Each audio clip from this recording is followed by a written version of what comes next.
प्रिय विद्यार्थियों, मेरे विद्वान साथियों, मैं आपका दोस्त आशीष शर्मा काव्य क्लासेस के यूट्यूब चैनल पर आप सभी का हार्दिक अभिनंदन करता हूं। साथियों, जैसा आप पीछे देख रहे हैं दोस्तों, ये है आभानेर चांद बावड़ी जिला दौसा की। दोस्तों आज हम चर्चा करेंगे दोस्तों जयपुर संभाग का जिला दौसा जिसे चांद बावड़ी के लिए जाना जाता है। जिला दौसा जहाँ राणा सांगा का स्मारक है। जिला दौसा जो हेला ख्याल के लिए प्रसिद्ध है। जिला दौसा जो आभानेरी की बावड़ियों के लिए प्रसिद्ध है। तो दोस्तों जिला दौसा साहब आपके जो राजेश पायलट की भूमि रही है। जिला दौसा जहाँ राजस्थान की पहली रेल आरंभ हुई थी। तो ऐसी बहुत सारी विशेषताएं हैं जो दौसा अपने पास रखता है। उन सब विशेषताओं को इतिहास, भूगोल और कला संस्कृति के पन्नों से निकालकर आपके सामने प्रस्तुत कर रहा हूं। मैं आशीष शर्मा काव्य क्लासेस के प्रतिनिधि के रूप में। हम सब पढ़ते हैं आज जिला दौसा। ठीक दोस्तों, शुरू करते हैं। जिला दौसा जयपुर संभाग का दोस्तों जिला है जिला दौसा। ठीक, करें शुरू। जिला दौसा।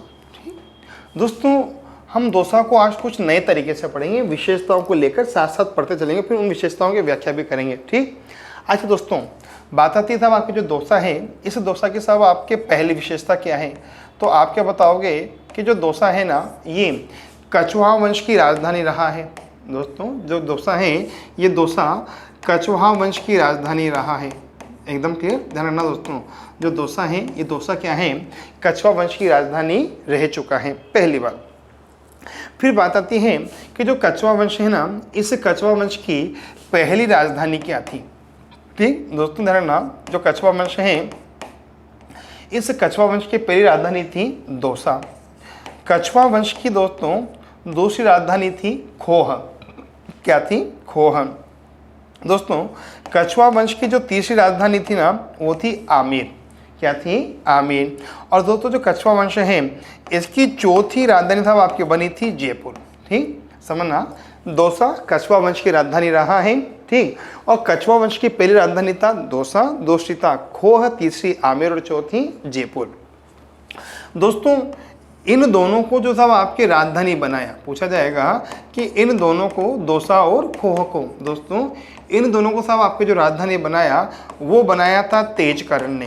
क्लियर, इन दोनों को साहब आपके जो राजधानी बनाया वो किसने बनाया था? तेजकर्ण ने। और दोस्तों जो तेजकर्ण है ना, इसे जाना जाता है दुलह राय के नाम से। दोस्तों जो तेजकर्ण है इसे जाना जाता है दुलह राय के नाम से। समझ जाओगे क्या? इन दोनों को साहब आपकी राजधानी किसने बनाया था? तेजकर्ण ने। और तेजकर्ण को जाना जाता है दुलह राय के नाम से। दोस्तों जो आमेर है ना, इस आमेर को साहब आपके राजधानी बनाएगा कौकिल देव। जो आमेर है, इस आमेर को राजधानी कौन बनाएगा? कौकिल देव। अच्छा दोस्तों ध्यान रखना, जो कौकिल देव है ना, इस कौकिल देव के एक पुत्र हुआ था और उसका नाम था शेखा कछवाहा। ठीक, जो कौकिल देव है ना, इस कौकिल देव के एक पुत्र हुआ था, नाम था शेखा कछवाहा।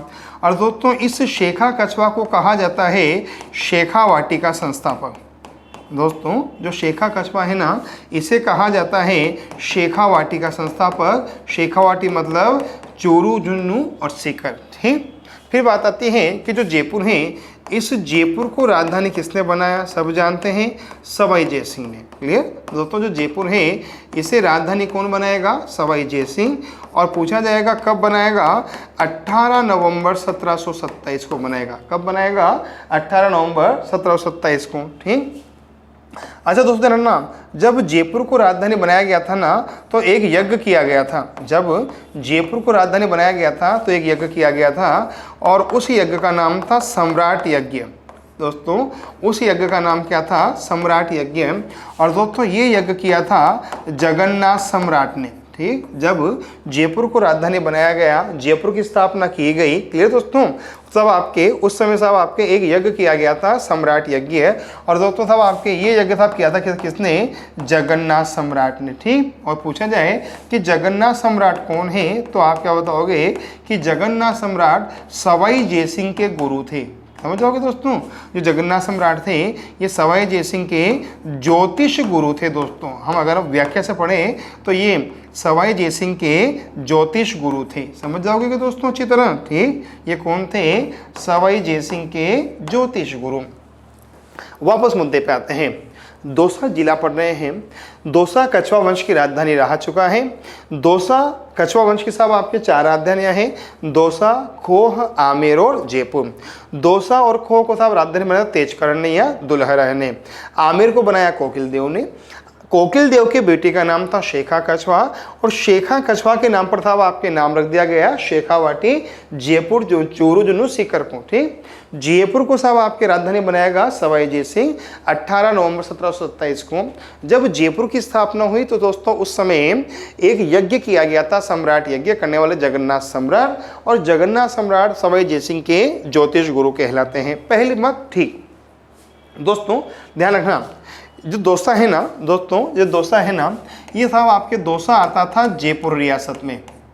ठीक दोस्तों, जो दौसा है ना ये साहब आपके दौसा किस में आता था, जयपुर रियासत में आता था। ठीक, और दोस्तों जो जयपुर रियासत है ना, इस जयपुर रियासत का राजस्थान में विलय, क्लियर, जो जयपुर रियासत है इस जयपुर रियासत का जो राजस्थान में विलय हुआ वो कब हुआ दोस्तों, 30 मार्च 1949 को। ठीक, कब हुआ, 30 मार्च 1949 को। तो इसका मतलब जो दौसा है ये दौसा राजस्थान में कब आया, 30 मार्च 1949 को आया। एकदम क्लियर। फिर बात आती है कि इस दौसा को जिला कब बनाया गया। पूछा जाए कि जो दौसा है इसे जिला कब बनाया गया, तो दोस्तों 10 अप्रैल 1991 को इस दौसा को जिला बना दिया गया था। क्लियर, जयपुर से अलग करके था आपके इसे जिला बनाया गया था। ठीक, और दोस्तों 10 अप्रैल 1991 को 3 जिले बने थे। एक का नाम था बारा, एक का नाम था दौसा और एक का नाम था राजसमंद। 10 अप्रैल 1991 को साहब आपके 3 जिले बने थे, बारा, दौसा, राजसमंद। ये 28वां जिला, ये 29वां जिला और ये 30वां जिला था। एकदम क्लियर दोस्तों, यहाँ तक तो कोई डाउट नहीं है। दौसा को राजस्थान में मिलाया गया 30 मार्च 1949 को, क्योंकि पहले जयपुर में आता था। जयपुर से दौसा को अलग किया गया 10 अप्रैल 1991 को 29वें जिले के रूप में। 10 अप्रैल 1991 को 3 जिले बने, 12 दौसा, राजसमंद। 12 साहब आपके 28वां जिला, दौसा साहब आपके 29वां, राजसमंद 30वां जिला बना। एकदम क्लियर दोस्तों यहाँ तक तो ठीक। फिर बात आती था आपके दोस्तों, साहब आपके फिर बात आती है कि साहब जो दौसा है इस दौसा में एक क्षेत्र है दोस्तों, जो दौसा है ना इस दौसा में एक क्षेत्र है और दोस्तों उस क्षेत्र का नाम है आभानेरी। क्लियर दोस्तों, दौसा में एक क्षेत्र है, क्षेत्र का नाम है आभानेरी। क्लियर, और दोस्तों जो आभानेरी है ना ये 2 कामों के लिए प्रसिद्ध है। ठीक दोस्तों, एक तो जो आभानेरी है ना ये प्रसिद्ध है बावड़ियों के लिए। क्लियर दोस्तों जो आभानेरी है एक तो साहब आपके ये प्रसिद्ध है बावड़ियों के लिए। ठीक दोस्तों, जो चांद बावड़ी है ना वो सब आपकी इसी आभानेरी में है। ठीक, और दोस्तों साहब आपके जो आभानेरी है ना ये सब आपके आभानेरी प्राचीन काल में निकुंभ राजपूतों की राजधानी भी रहा था। दोस्तों जो आभानेरी है ये प्राचीन काल में निकुंभ राजपूतों की राजधानी भी रहा था। समझ जाओगे क्या, आभानेरी दौसा में है। और साहब आभानेरी 2 बातों के लिए प्रसिद्ध है। पहली बात कि आभानेरी बावड़ियों के लिए प्रसिद्ध है और साहब आपके आभानेरी निकुंभ राजपूतों की राजधानी के नाम से भी प्रसिद्ध था। एकदम क्लियर। फिर बात आती है कि जो दौसा है इस दौसा की और विशेषताएं क्या क्या है। मैं साथ साथ विशेषता और व्याख्या दोनों करूंगा दोस्तों, ये सब आपके जिला पढ़ने का एक अलग तरीका है। ठीक, अब साहब आपके समझना जो दौसा है ना दोस्तों यहाँ का एक लोक नाट्य है और उसका नाम है हेला ख्याल। दौसा जिले का एक लोक नाट्य है, नाम क्या है, हेला ख्याल। क्लियर दोस्तों, जो हेला ख्याल है ना ये 2 जिलों में सब आपके बहुत प्रसिद्ध है। एक तो है सवाई माधोपुर में। ठीक, जो हेला ख्याल है एक तो कहाँ प्रसिद्ध है, सवाई माधोपुर में। और दोस्तों सब आपके जो हेला ख्याल है ना ये सब आपके एक प्रसिद्ध है लालसोट में। और पूछा जाए कि लालसोट कहाँ आता है, दौसा में। यहाँ सब आपके हेला ख्याल प्रसिद्ध है। फिर बात आती है कि हेला ख्याल क्या है, तो दोस्तों जो हेला ख्याल है ना ये एक संगीत दंगल है। क्लियर, अर्थात संगीत प्रथा आपके यहाँ दंगल होता है, हेला ख्याल। ठीक, हेला ख्याल है। फिर बात आती है दोस्तों जो हेला ख्याल है इस हेला ख्याल के प्रमुख वाद्य कौन कौन से हैं, तो दोस्तों जो हेला ख्याल है ना इसके 2 वाद्य प्रमुख हैं, एक तो बम और एक नौबत। बम मतलब ढोल होता है ना दोस्तों, एक तो बम और नौबत इस हेला ख्याल के प्रसिद्ध लोक वाद्य हैं। अच्छा, अगर पूछा जाए कि जो हेला ख्याल है, इस हेला ख्याल का जनक कौन है, तो आप क्या बताओगे? हेला शायर को हेला ख्याल का जनक कहा जाता है। जो हेला ख्याल है इसके सब जनक है हेला शायर। और दोस्तों हेला ख्याल का मतलब होता है लंबी आवाज के साथ संगीत करना। क्लियर? लंबी आवाज के साथ संगीत करना हेला ख्याल कहलाता है। समय माधोपुर लालसोट दोसा में है, संगीत दंगल है, बम वाद्य और नौबत के साथ होता है और जनक है हेला शायर। हाँ या ना? हाँ बरो? हाँ, ठीक। अगली बात, ठीक दोस्तों, सब आपके जो दोसा है ना, सब आपके यहाँ राणा सांगा का स्मारक भी है। ठीक दोस्तों, आपको सब ध्यान होगा राणा सांगा। राणा सांगा के राजस्थान में 2 स्मारक हैं। क्लियर दोस्तों? एक तो है राणा सांगा का अस्थायी स्मारक, ठीक, एक तो है राणा सांगा का अस्थायी स्मारक और एक है राणा सांगा का स्थायी स्मारक। ठीक, राणा सांगा का 2 स्मारक हैं, एक तो है स्थायी स्मारक और एक है अस्थायी स्मारक। ठीक दोस्तों, जो अस्थायी स्मारक है ना, वो तो है बसवा। ठीक, और पूछा जाएगा कि बसवा कहाँ आता है? दोसा में। ठीक, और पूछा जाए कि स्थायी स्मारक कहाँ है, तो आप क्या बताओगे? मांडलगढ़ में। और मांडलगढ़ कहाँ आता है? भीलवाड़ा में। दोस्तों जो मांडलगढ़ है ये कहाँ आता है? भीलवाड़ा में आता है। समझ जाओगे दोस्तों? राणा सांगा के 2 स्मारक हैं, एक तो स्थायी और एक अस्थायी। स्थायी स्मारक मांडलगढ़ भीलवाड़ा में है, यहाँ राणा सांगा का अंतिम संस्कार हुआ था, इसलिए स्थायी। राणा सांगा की मृत्यु के बाद राणा सांगा को कुछ दिन के लिए या फिर 1 दिन के लिए बस दोसा में रखा गया था, स्थायी स्मारक अस्थायी स्मारक यहाँ बनाया गया है। एकदम क्लियर? ठीक दोस्तों, ध्यान रखना, जो राणा सांगा है दोस्तों, जो राणा सांगा है सब आपके, इसे कहा जाता है हिंदू पथ। दोस्तों जो राणा सांगा है ना, इन्हें कहा जाता है हिंदू पथ। ठीक, अच्छा, हिंदू पथ क्यों कहा जाता है? खानवा के युद्ध में राजपूत हिंदू शासकों का नेतृत्व करने के कारण। दोस्तों खानवा के युद्ध में, समझोगे तुम, खानवा के युद्ध में राजपूतों का नेतृत्व करने के कारण, क्लियर दोस्तों, इन्हें क्या कहा जाता है? हिंदू पथ। क्लियर दोस्तों? तब समझना दोस्तों, इन्हें कहा जाता है हिंदू पथ। दोस्तों जो राणा सांगा है ना, इन्हें कहा जाता है हिंदू पथ, क्योंकि साहब इन्होंने खानवा के युद्ध में राजपूतों का नेतृत्व किया था, हिंदू राजपूतों का नेतृत्व किया था। दोस्तों समझना, मेवाड़ के इतिहास में 2 शासक हुए हैं। मेवाड़ के इतिहास में 2 शासक हुए हैं। एक तो हुआ है राणा सांगा। क्लियर दोस्तों? एक तो हुए हैं राणा सांगा। ठीक, और दोस्तों एक हुए हैं साहब आपके दोस्तों राणा कुंभा। ठीक दोस्तों, एक तो हुए हैं राणा सांगा और एक हुए हैं राणा कुंभा। एकदम क्लियर? मेवाड़ के इतिहास में 2 शासक हुए, राणा सांगा और राणा कुंभा। दोस्तों जो राणा सांगा है ना, ये तो कहलाते हैं हिंदू पथ। क्या कहलाते हैं? हिंदू पथ। और दोस्तों जो राणा कुंभा है ना, इन्हें कहा जाता है हिंदू सुरत्राण। इन्हें क्या कहा जाता है? हिंदू सुरत्राण।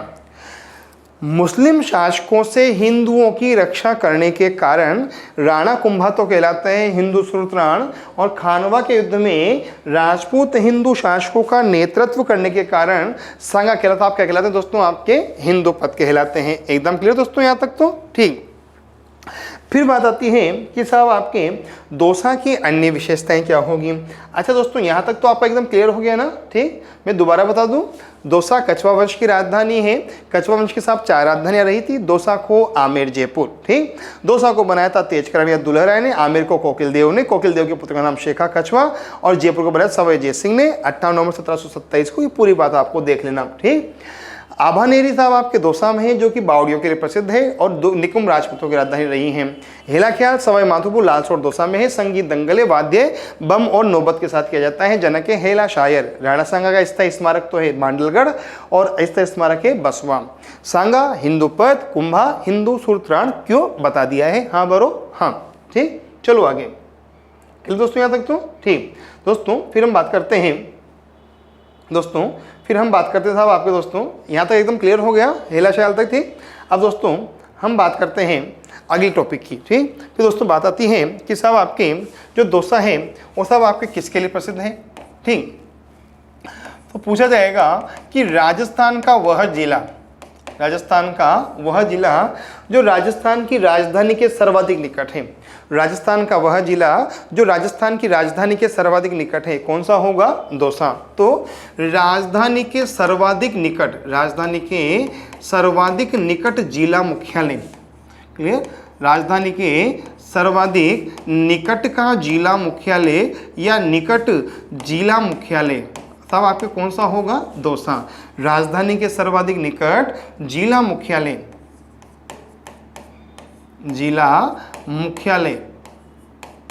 क्लियर? वो साहब कौन सा होगा? दौसा होगा। एकदम क्लियर। राजस्थान की राजधानी के सर्वाधिक निकट जिला मुख्यालय कौन सा होगा? दौसा होगा। एकदम क्लियर। फिर बात आती है कि जो राजस्थान है, इस राजस्थान की राजधानी क्या है? जयपुर। भैया आप सब जानते हैं, इसमें नया क्या है? जो राजस्थान है, राजस्थान की राजधानी क्या है? जयपुर। ये सब जानते हैं। लेकिन पूछा जाए कि जो जयपुर है ना, इस जयपुर को जो राजधानी बनाया गया था वो किस समिति के सुझाव पर बनाया गया था? राजस्थान की राजधानी क्या है? जयपुर। और पूछा जाए कि जयपुर को जो राजस्थान की राजधानी बनाया गया वो किसके सुझाव पर बनाया गया? पूछा जाए कि जयपुर को जो राजस्थान की राजधानी बनाया गया वो किसके सुझाव पर बनाया गया, तो आप क्या बताओगे कि पी सत्यनारायण समिति के सुझाव पर, पी सत्यनारायण समिति के सुझाव पर जयपुर को साहब आपके राजस्थान की राजधानी बनाया गया था। समझ जाओगे क्या? पूछा जाए कि राजधानी के सर्वाधिक निकट का जिला मुख्यालय दौसा, राजधानी क्या है? जयपुर। तो जयपुर को जो राजधानी बनाया गया वो किसके सुझाव पर बनाया गया? पी सत्यनारायण समिति के सुझाव पर जयपुर को राजधानी बनाया गया था। ये क्वेश्चन ग्राम सेवक 2016 में आया था। ठीक। अच्छा दोस्तों रखना, जो पी सत्यनारायण समिति है ना दोस्तों, जो पी सत्यनारायण समिति है दोस्तों, इसके सुझाव पर जो जयपुर है दोस्तों, इसके सुझाव पर जो जयपुर है इसे तो क्या बनाया गया? राजधानी। समझ जाओगे? पी सत्यनारायण समिति के सुझाव पर जयपुर को तो क्या बनाया गया? राजधानी बनाया गया। ठीक। पी सत्यनारायण समिति के सुझाव पर जो जोधपुर है दोस्तों, इस जोधपुर में स्थापना की गई हाई कोर्ट की, उच्च न्यायालय की स्थापना। एकदम क्लियर। कहाँ की गई? जोधपुर में। किसके सुझाव पर? पी सत्यनारायण समिति के सुझाव पर। क्लियर दोस्तों? पी सत्यनारायण समिति के सुझाव पर दोस्तों जो बीकानेर है, यहाँ स्थापना की गई प्राथमिक शिक्षा विभाग की। समझ जाओगे क्या? सत्यनारायण समिति के सुझाव पर ही सब आपके बीकानेर में स्थापना की गई थी, प्राथमिक शिक्षा विभाग की स्थापना की गई थी। ठीक दोस्तों, इस सत्यनारायण समिति के सुझाव पर ही भरतपुर में, क्लियर, भरतपुर में साहब आपके कृषि विभाग की स्थापना की गई थी। ठीक। सत्यनारायण समिति के सुझाव पर ही साहब आपके भरतपुर में कृषि विभाग की स्थापना की गई थी। समझ जाओगे क्या? किसकी स्थापना की गई थी? कृषि विभाग की। दोस्तों इस सत्यनारायण समिति के सुझाव पर ही उदयपुर में साहब आपके खनिज विभाग की स्थापना की गई थी। ठीक। देखो साहब समझ दोस्तों, सत्यनारायण समिति काम की है दोस्तों साहब, किसकी स्थापना की गई थी? खनिज विभाग की स्थापना की गई थी। किसके सुझाव पर? सत्यनारायण समिति के सुझाव पर। दोस्तों इस सत्यनारायण समिति के सुझाव पर ही कोटा में सिंचाई विभाग की स्थापना की गई थी। समझ जाओगे क्या? सत्यनारायण समिति के सुझाव पर ही कोटा में सिंचाई विभाग की स्थापना की गई थी। ठीक दोस्तों, चलो आगे। और दोस्तों इस सत्यनारायण समिति के सुझाव पर ही अजमेर में माध्यमिक शिक्षा बोर्ड की स्थापना की गई थी। साहब किसकी स्थापना की गई थी? माध्यमिक शिक्षा बोर्ड की स्थापना की गई थी। तो दोस्तों देख लो सत्यनारायण समिति कितनी काम की है। राजधानी के सर्वाधिक निकट का जिला मुख्यालय दौसा। दौसा जिला मुख्यालय है राजधानी के निकट। राजधानी क्या है? जयपुर। और जयपुर को सत्यनारायण समिति के सुझाव पर राजधानी बनाया गया है, याद रखना। सत्यनारायण समिति सुझाव पर जयपुर को राजधानी, जोधपुर में उच्च न्यायालय, बीकानेर में प्राथमिक शिक्षा विभाग, भरतपुर में कृषि विभाग, उदयपुर में खनिज विभाग, कोटा में सिंचाई विभाग और अजमेर में माध्यमिक शिक्षा बोर्ड की स्थापना की गई थी। मेरे विद्वान साथियों याद रखना। एकदम क्लियर दोस्तों, यहाँ तक कोई डाउट है क्या? ठीक। चलो दोस्तों आगे, ठीक। फिर बात आती है कि साहब आपके जो डोसा है ना, ये डोसा किस बात के लिए प्रसिद्ध हैं। क्लियर दोस्तों, बात आती है कि साहब आपके जो डोसा है ना, ये डोसा किस बात के लिए और प्रसिद्ध है। तो साहब समझना दोस्तों, डोसा जिले में एक गाँव है। क्लियर दोस्तों, डोसा में एक गाँव है और दोस्तों उस गाँव का नाम है आलूदा गाँव। क्लियर दोस्तों, डोसा में एक गांव है और उस गांव का नाम है आलूदा गांव। ठीक, क्या नाम है साहब आपके, आलूदा गांव। ठीक, ये आलूदा गांव दो कामों के लिए प्रसिद्ध है। क्लियर दोस्तों, ये जो आलूदा गांव है ना, ये दो कामों के लिए प्रसिद्ध है। क्लियर दोस्तों, एक तो इस आलूदा गांव में है बरबुनिया बावड़ी। क्लियर दोस्तों, जो आलूदा गांव है ना, सब आपके यहाँ एक बावड़ी है और पूछा जाएगा कि उस बावड़ी का नाम क्या है, बरबुनिया बावड़ी। समझ जाओगे दोस्तों, डोसा में साहब आपके एक गांव है दोस्तों, गांव का नाम है आलूदा गांव। साहब डोसा में एक गांव है और साहब आपके गांव का नाम क्या है, आलूदा गांव। और दोस्तों आपके जो आलूदा गांव है ना, ये सब आपके साहब किसके लिए प्रसिद्ध है, एक तो बरबुनिया बावड़ी के लिए। समझ जाओगे दोस्तों, किसके लिए साहब प्रसिद्ध दोस्तों, बरबुनिया बावड़ी के लिए। एकदम क्लियर दोस्तों। फिर साहब आपकी जो दूसरी बात आती है वो सब क्या आती है कि सब आपके जो आलूदा गांव है, सब आपके यहाँ खादी का निर्माण दोस्तों, यहाँ खादी से दोस्तों, यहाँ खादी से राष्ट्रीय ध्वज बनाया जाता है। ये दोस्तों, यहाँ खादी से राष्ट्रीय ध्वज बनाया जाता है।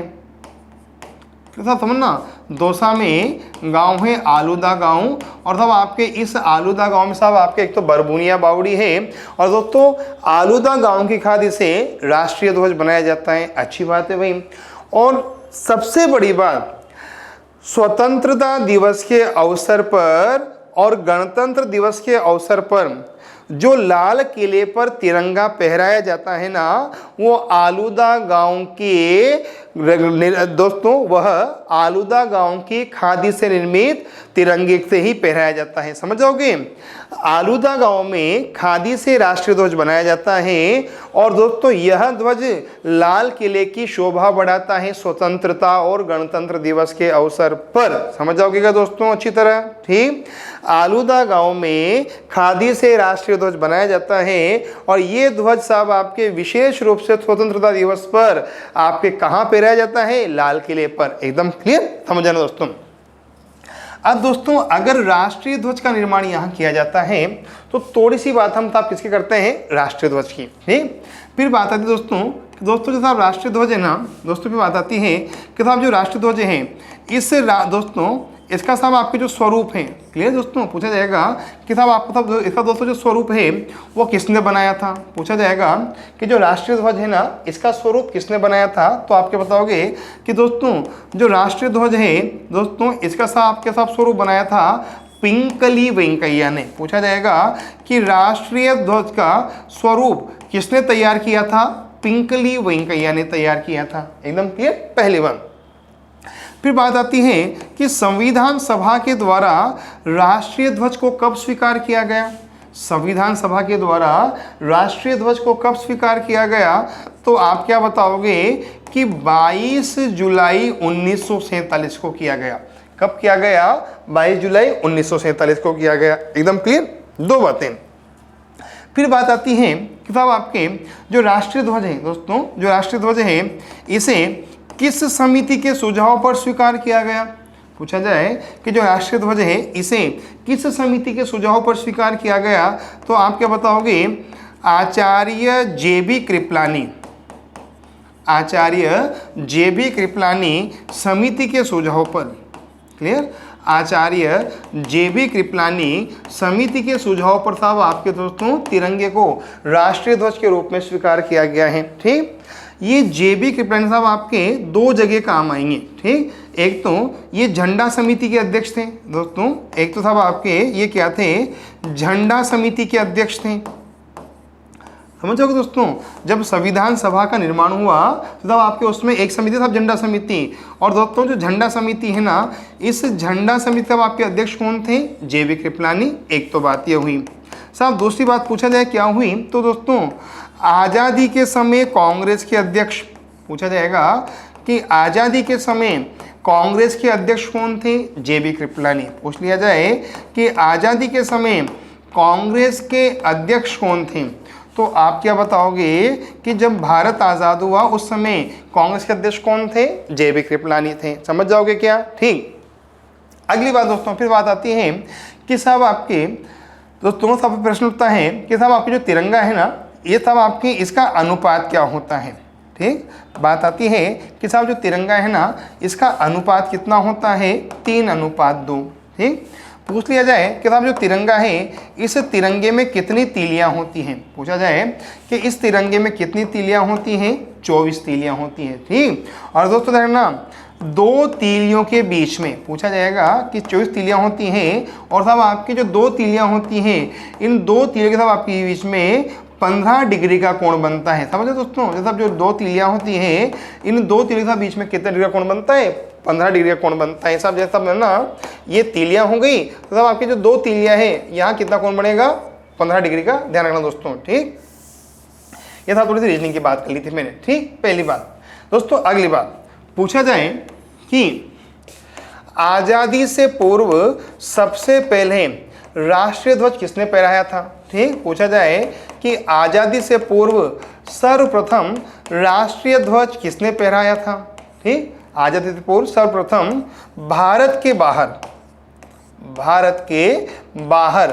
राष्ट्रीय ध्वज किसने फहराया था? एकदम क्लियर।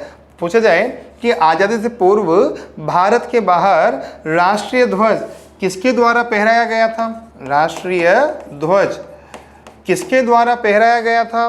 क्लियर। तो आप क्या बताओगे? मैडम भीकाजी कामा। किसके द्वारा दोस्तों? मैडम भीकाजी कामा के द्वारा। एकदम क्लियर, इनके द्वारा फहराया गया था। और कब फहराया गया था? 22 जुलाई 1907 को। और कहाँ फहराया गया था दोस्तों? जर्मनी में फहराया गया था। और मैडम भीकाजी कामा को राष्ट्रीय ध्वज की जननी कहा जाता है। समझोगे क्या? मैडम भीकाजी कामा को राष्ट्रीय ध्वज की जननी कहा जाता है दोस्तों, याद रखना। ठीक, अगली बात दोस्तों समझना, फिर बात आती है कि कांग्रेस के द्वारा राष्ट्रीय ध्वज को कब स्वीकार किया? ठीक, पूछा जाए कि कांग्रेस ने राष्ट्रीय ध्वज को कब स्वीकार किया? कांग्रेस ने राष्ट्रीय ध्वज को कब स्वीकार किया? ठीक, तो आप क्या बताओगे कि कांग्रेस के द्वारा कलकत्ता अधिवेशन में, दोस्तों कांग्रेस के द्वारा कलकत्ता अधिवेशन में इस राष्ट्रीय ध्वज को स्वीकार किया गया था। ठीक, और दोस्तों ये अधिवेशन कब हुआ था? 1917 में। ठीक, और पूछा जाएगा कि इस अधिवेशन की अध्यक्षता किसने की थी? एनी बिसेंट ने। किसने की थी? एनी बिसेंट ने। कांग्रेस के द्वारा 1917 के कलकत्ता अधिवेशन में सबसे पहले इस राष्ट्रीय ध्वज को स्वीकार किया गया था, और इसकी अध्यक्षता की थी श्रीमती एनी बिसेंट ने। एकदम क्लियर दोस्तों। देखना, कांग्रेस की अध्यक्षता सब आपके 2 महिलाओं ने की है। एक तो किसने की है? एनी बिसेंट ने। तो श्रीमती एनी बिसेंट कांग्रेस की अध्यक्षता करने वाली पहली महिला कहलाती हैं। श्रीमती एनी बिसेंट कांग्रेस की अध्यक्षता करने वाली पहली महिला कहलाती है। ध्यान रखना, इन्होंने कलकत्ता अधिवेशन की अध्यक्षता की थी 1917 में। ठीक दोस्तों, इसके अलावा दोस्तों आपकी जो एनी बिसेंट है ना, इनके द्वारा 1898 में सब आपके सेंट्रल हिंदू कॉलेज की स्थापना की गई थी। दोस्तों जो एनी बिसेंट है, इनके द्वारा 1898 में सेंट्रल हिंदू कॉलेज की स्थापना भी की गई थी। ठीक, जो एनी बिसेंट है इनके द्वारा 1898 में सेंट्रल हिंदू कॉलेज की स्थापना भी की गई थी। और दोस्तों इसी कॉलेज को 1916 में नाम दिया गया था बनारस हिंदू विश्वविद्यालय, BHU। इसी कॉलेज को 1916 में क्या नाम दिया गया था? बनारस हिंदू विश्वविद्यालय। और इसकी स्थापना की थी पंडित मदन मोहन मालवीय ने। किसने की थी? पंडित मदन मोहन मालवीय ने। समझ जाओगे क्या? और दोस्तों आपकी जो एनी बिसेंट है ना, ये एनी बिसेंट भारत में थियोसॉफिकल सोसाइटी की सदस्य बनकर आई थी। समझोगे दोस्तों, जो एनी बिसेंट है ना, ये भारत में थियोसॉफिकल सोसाइटी की सदस्य बनकर आई थी। ठीक दोस्तों, और साहब आपको एक पूछा जाए कि कब आई थी? 1893 में। और पूछा जाए कि भारत में थियोसॉफिकल सोसाइटी का मुख्यालय कहाँ था? अडियार में। और अडियार कहाँ आता है? मद्रास में। कहाँ आता है दोस्तों? मद्रास में। समझ गए क्या? कांग्रेस के द्वारा राष्ट्रीय ध्वज को स्वीकार किया गया था कलकत्ता अधिवेशन 1917। Annie Besant. Annie Besant Congress की अध्यक्षता करने वाली पहली महिला है। तो श्रीमती सरोजिनी नायडू कांग्रेस की अध्यक्षता करने वाली पहली भारतीय महिला है। और श्रीमती सरोजिनी नायडू ने 1925 के कानपुर अधिवेशन में कांग्रेस की अध्यक्षता की थी। ठीक। श्रीमती एनी बेसेंट के द्वारा 1898 में सेंट्रल हिंदू कॉलेज की स्थापना की गई थी, जिसे 1916 में नाम दिया गया BHU बनारस हिंदू यूनिवर्सिटी। और इसकी स्थापना की थी पंडित मदन मोहन मालवीय ने। और पंडित मदन मोहन मालवीय को बनारस हिंदू विश्वविद्यालय के निर्माण के लिए जयपुर के माधो सिंह द्वितीय ने 5 लाख रुपए का अनुदान दिया था। एकदम क्लियर। और जयपुर के माधो सिंह द्वितीय के द्वारा मेहमान नवाजी के लिए जयपुर में बनाए गए थे मुबारक महल। और मुबारक महल 2 जगह है, एक तो आमेर में और एक टोंक में। टोंक वाले कुर्बानी के लिए, जयपुर वाले मेहमान नवाजी के लिए। आगे गया यार, एनी बेसेंट थियोसॉफिकल सोसाइटी की मेंबर थी। और थियोसॉफिकल सोसाइटी की मेंबर बनकर भारत आई थी 1893 में। और भारत में थियोसॉफिकल सोसाइटी का केंद्र था अडियार, मद्रास। ठीक। अच्छा दोस्तों, फिर बात आती है कि दोस्तों ये तो बात हुई। ठीक। अच्छा दोस्तों, अगर आपसे पूछ लिया जाए कि आजादी के बाद, दोस्तों पूछा जाए कि आजादी के बाद सर्वप्रथम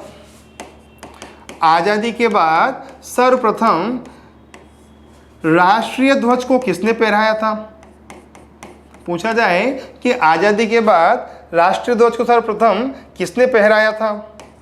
ठीक। पूछा जाए कि जब भारत आज़ाद हुआ तो आज़ादी के बाद इस राष्ट्रीय ध्वज को सर्वप्रथम किसके द्वारा फहराया गया था? तो आप क्या बताओगे कि आज़ादी के बाद इस राष्ट्रीय ध्वज को आपके फहराया गया था राजेंद्र प्रसाद के द्वारा। दोस्तों साहब किसके द्वारा फहराया गया था? राजेंद्र प्रसाद के द्वारा। और पूछा जाए कि राजेंद्र प्रसाद को राष्ट्रीय ध्वज फहराने के लिए किसने दिया था? हंसा मेहता ने। राजेंद्र प्रसाद को ये राष्ट्रीय ध्वज किसने सौंपा था? हंसा मेहता ने। तो जब भारत आज़ाद हुआ तो आज़ादी के बाद सबसे पहले था आपके जो राष्ट्रीय ध्वज फहराया गया संविधान सभा में, किसने फहराया था? राजेंद्र प्रसाद ने। और राजेंद्र प्रसाद को साहब ये ध्वज किसने दिया था? हंसा मेहता ने। और पूछा जाता था आपके कि साहब आपके किसने दिया था? दोस्तों हंसा मेहता ने दिया था। एकदम क्लियर दोस्तों यहाँ तक तो? ठीक। हंसा मेहता संविधान सभा में महिला सदस्य थी। ठीक। और दोस्तों पूछा जाए कि संविधान सभा में कुल कितनी महिला सदस्य थी? 15। क्लियर दोस्तों? पूछा जाएगा कि संविधान सभा में कुल कितनी महिला सदस्य थी? 15। और आज़ादी के बाद दोस्तों, आज़ादी के बाद कितनी हो गई थी? 12। अर्थात संविधान सभा में कुल 15 महिला सदस्य थी। और जब भारत का विभाजन हुआ तो भारत विभाजन के बाद रह गई थी 12। कभी न कभी जब हम संविधान पढ़ेंगे तो चर्चा करेंगे। एकदम क्लियर दोस्तों यहाँ तक तो? ठीक। एक बार दोस्तों साहब फिर समझना अच्छी तरह। दौसा में एक गांव है आलूदा गांव। आलूदा गांव 2 बातों के लिए प्रसिद्ध है, एक तो बरबुनिया बावड़ी के लिए और एक खादी से राष्ट्रीय ध्वज के लिए। यहाँ की खादी से आपके जो राष्ट्रीय ध्वज बनाया जाता है वो स्वतंत्रता और गणतंत्र दिवस पर लाल किले पर फहराया जाता है, याद रखना। राष्ट्रीय ध्वज का प्रारूप साहब बनाया था पिंगली वेंकैया ने, स्वीकार किया था आपके संविधान सभा के द्वारा 22 जुलाई 1947 को। जेबी कृपलानी समिति के सुझाव पर तिरंगे को राष्ट्रीय ध्वज बनाया गया है। क्लियर दोस्तों? जेबी कृपलानी झंडा समिति के अध्यक्ष थे और आजादी के समय कांग्रेस के अध्यक्ष थे। राष्ट्रीय ध्वज का अनुपात है 3:2, तीलियां होती 24 और 2 तीलियों के बीच में 15 डिग्री का कोण होता है। आजादी से पहले सबसे पहले तिरंगा ध्वज फहराया था मैडम भीकाजी कामा ने साहब आपके कहा? जर्मनी में 22 जुलाई 1907 को। ठीक। और दोस्तों कांग्रेस के द्वारा कलकत्ता अधिवेशन में साहब आपके राष्ट्रीय ध्वज को स्वीकार किया गया था और इस अधिवेशन की अध्यक्षता की थी श्रीमती एनी बेसेंट ने।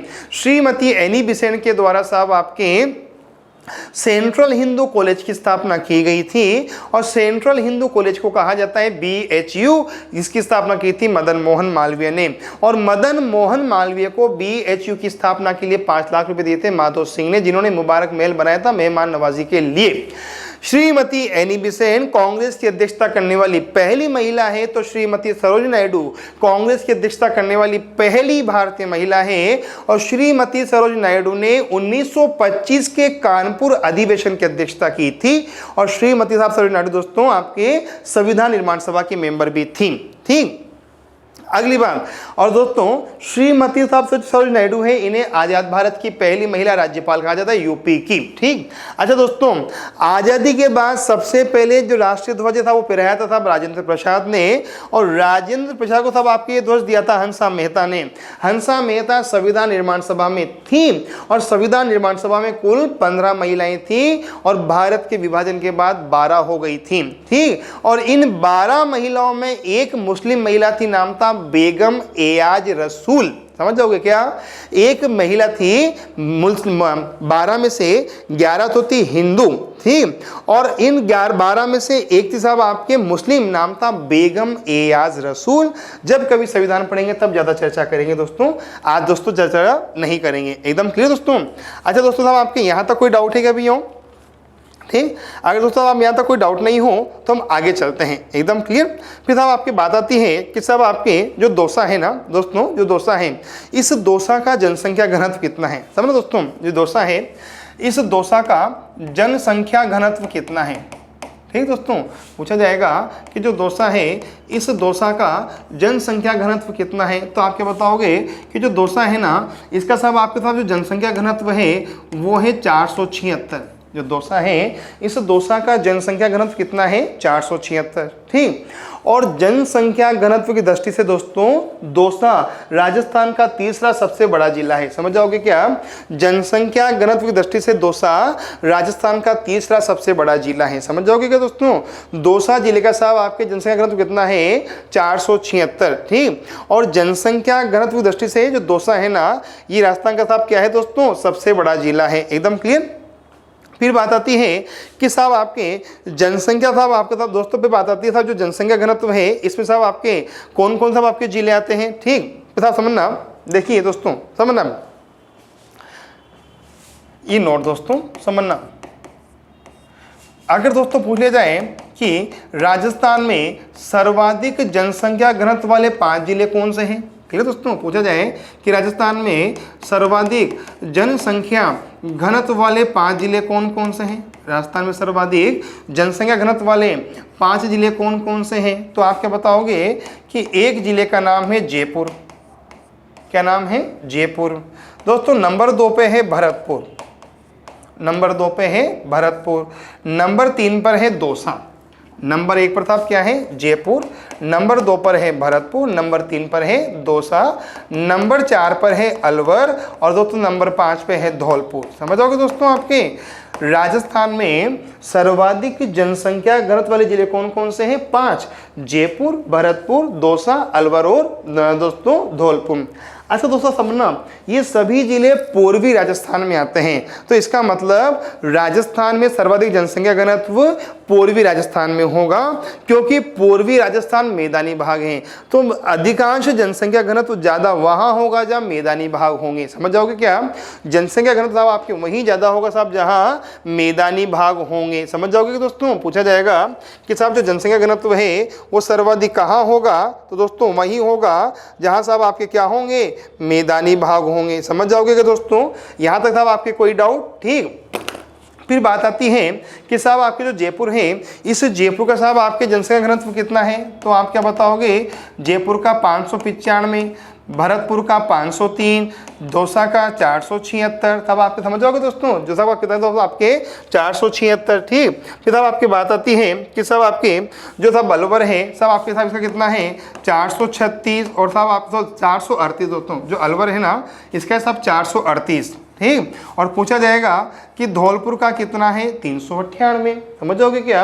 दौसा राजस्थान का वह जिला है जो सर्वाधिक जनसंख्या घनत्व में सम्मिलित है, और राजस्थान का तीसरा सबसे बड़ा जिला जनसंख्या घनत्व में कौन सा होगा? आपके दौसा। ठीक। जयपुर का जनसंख्या घनत्व कितना होगा? 595, भरतपुर का 503, दौसा का 476, अलवर का 438, और सब आपके धौलपुर का 398। फिर मैं भी कह रहा हूँ जनसंख्या घनत्व ज़्यादा वहाँ होगा जहाँ क्या होगा साहब आपके मैदानी भाग, और मरुस्थल में पश्चिमी राजस्थान में जनसंख्या घनत्व साहब आपके कम होगा साहब, क्योंकि मैदानी भाग में साहब आपके आबादी ज़्यादा बसती है। ठीक। फिर साहब आपकी बात आती है कि साहब आपके न्यूनतम जनसंख्या घनत्व वाले साहब आपके जिले कौन कौन से हैं, पूछा जाएगा कि न्यूनतम जनसंख्या घनत्व वाले साहब आपके जिले कौन कौन से हैं। साहब समझना, ये तो साहब आपके सर्वाधिक है, क्लियर। फिर पूछा जाए कि राजस्थान में न्यूनतम जनसंख्या घनत्व, क्लियर दोस्तों, राजस्थान में न्यूनतम जनसंख्या घनत्व वाले जिले कौन कौन से हैं, क्लियर। पूछा जाए कि राजस्थान में न्यूनतम जनसंख्या घनत्व वाले जिले कौन कौन से हैं, तो तब आपके पहला कौन सा होगा, जैसलमेर, ठीक। पूछा जाए कि राजस्थान में न्यूनतम जनसंख्या घनत्व वाले जिले कितने हैं, 5 में 5 बता रहा हूँ, पहला कौन सा होगा, जैसलमेर, क्लियर। और पूछा जाएगा साहब आपके साथ जैसलमेर है, सब आपके इसका सब जनसंख्या घनत्व कितना है दोस्तों, आपके 17 व्यक्ति प्रति वर्ग किलोमीटर, क्लियर। अच्छा साहब आपके फिर पूछा जाएगा कि दूसरा कौन सा होगा, तो आपके बताओगे बीकानेर, ठीक। और पूछा जाएगा कि साहब आपके जो बीकानेर है, साहब आपके पूछा जाएगा कि साहब जो बीकानेर है इसका साहब जनसंख्या घनत्व कितना है, तो आपके बताओगे 78 व्यक्ति प्रति वर्ग किलोमीटर। फिर साहब आपके तीसरा कौन सा होगा, बाड़मेर, ठीक। और पूछा जाए कि जो बाड़मेर है इसका साहब आपके जनसंख्या घनत्व कितना होगा, 92 व्यक्ति प्रति वर्ग किलोमीटर, साहब कितना होगा, 92 व्यक्ति प्रति वर्ग किलोमीटर। फिर पूछा जाए कि चूरू का साहब कितना होगा, 147, ठीक। और साहब पूछा जाएगा कि जोधपुर का कितना होगा, तो आपके बताओगे 161, क्लियर दोस्तों, कितना होगा, 161, समझ गए क्या दोस्तों। तो ये तो वे सर्वाधिक जनसंख्या घनत्व हुआ न्यूनतम, ठीक। सर्वाधिक मैदानों में होगा तो न्यूनतम मरुस्थल में होगा, सर्वाधिक पूर्वी राजस्थान में, न्यूनतम पश्चिमी राजस्थान में होगा।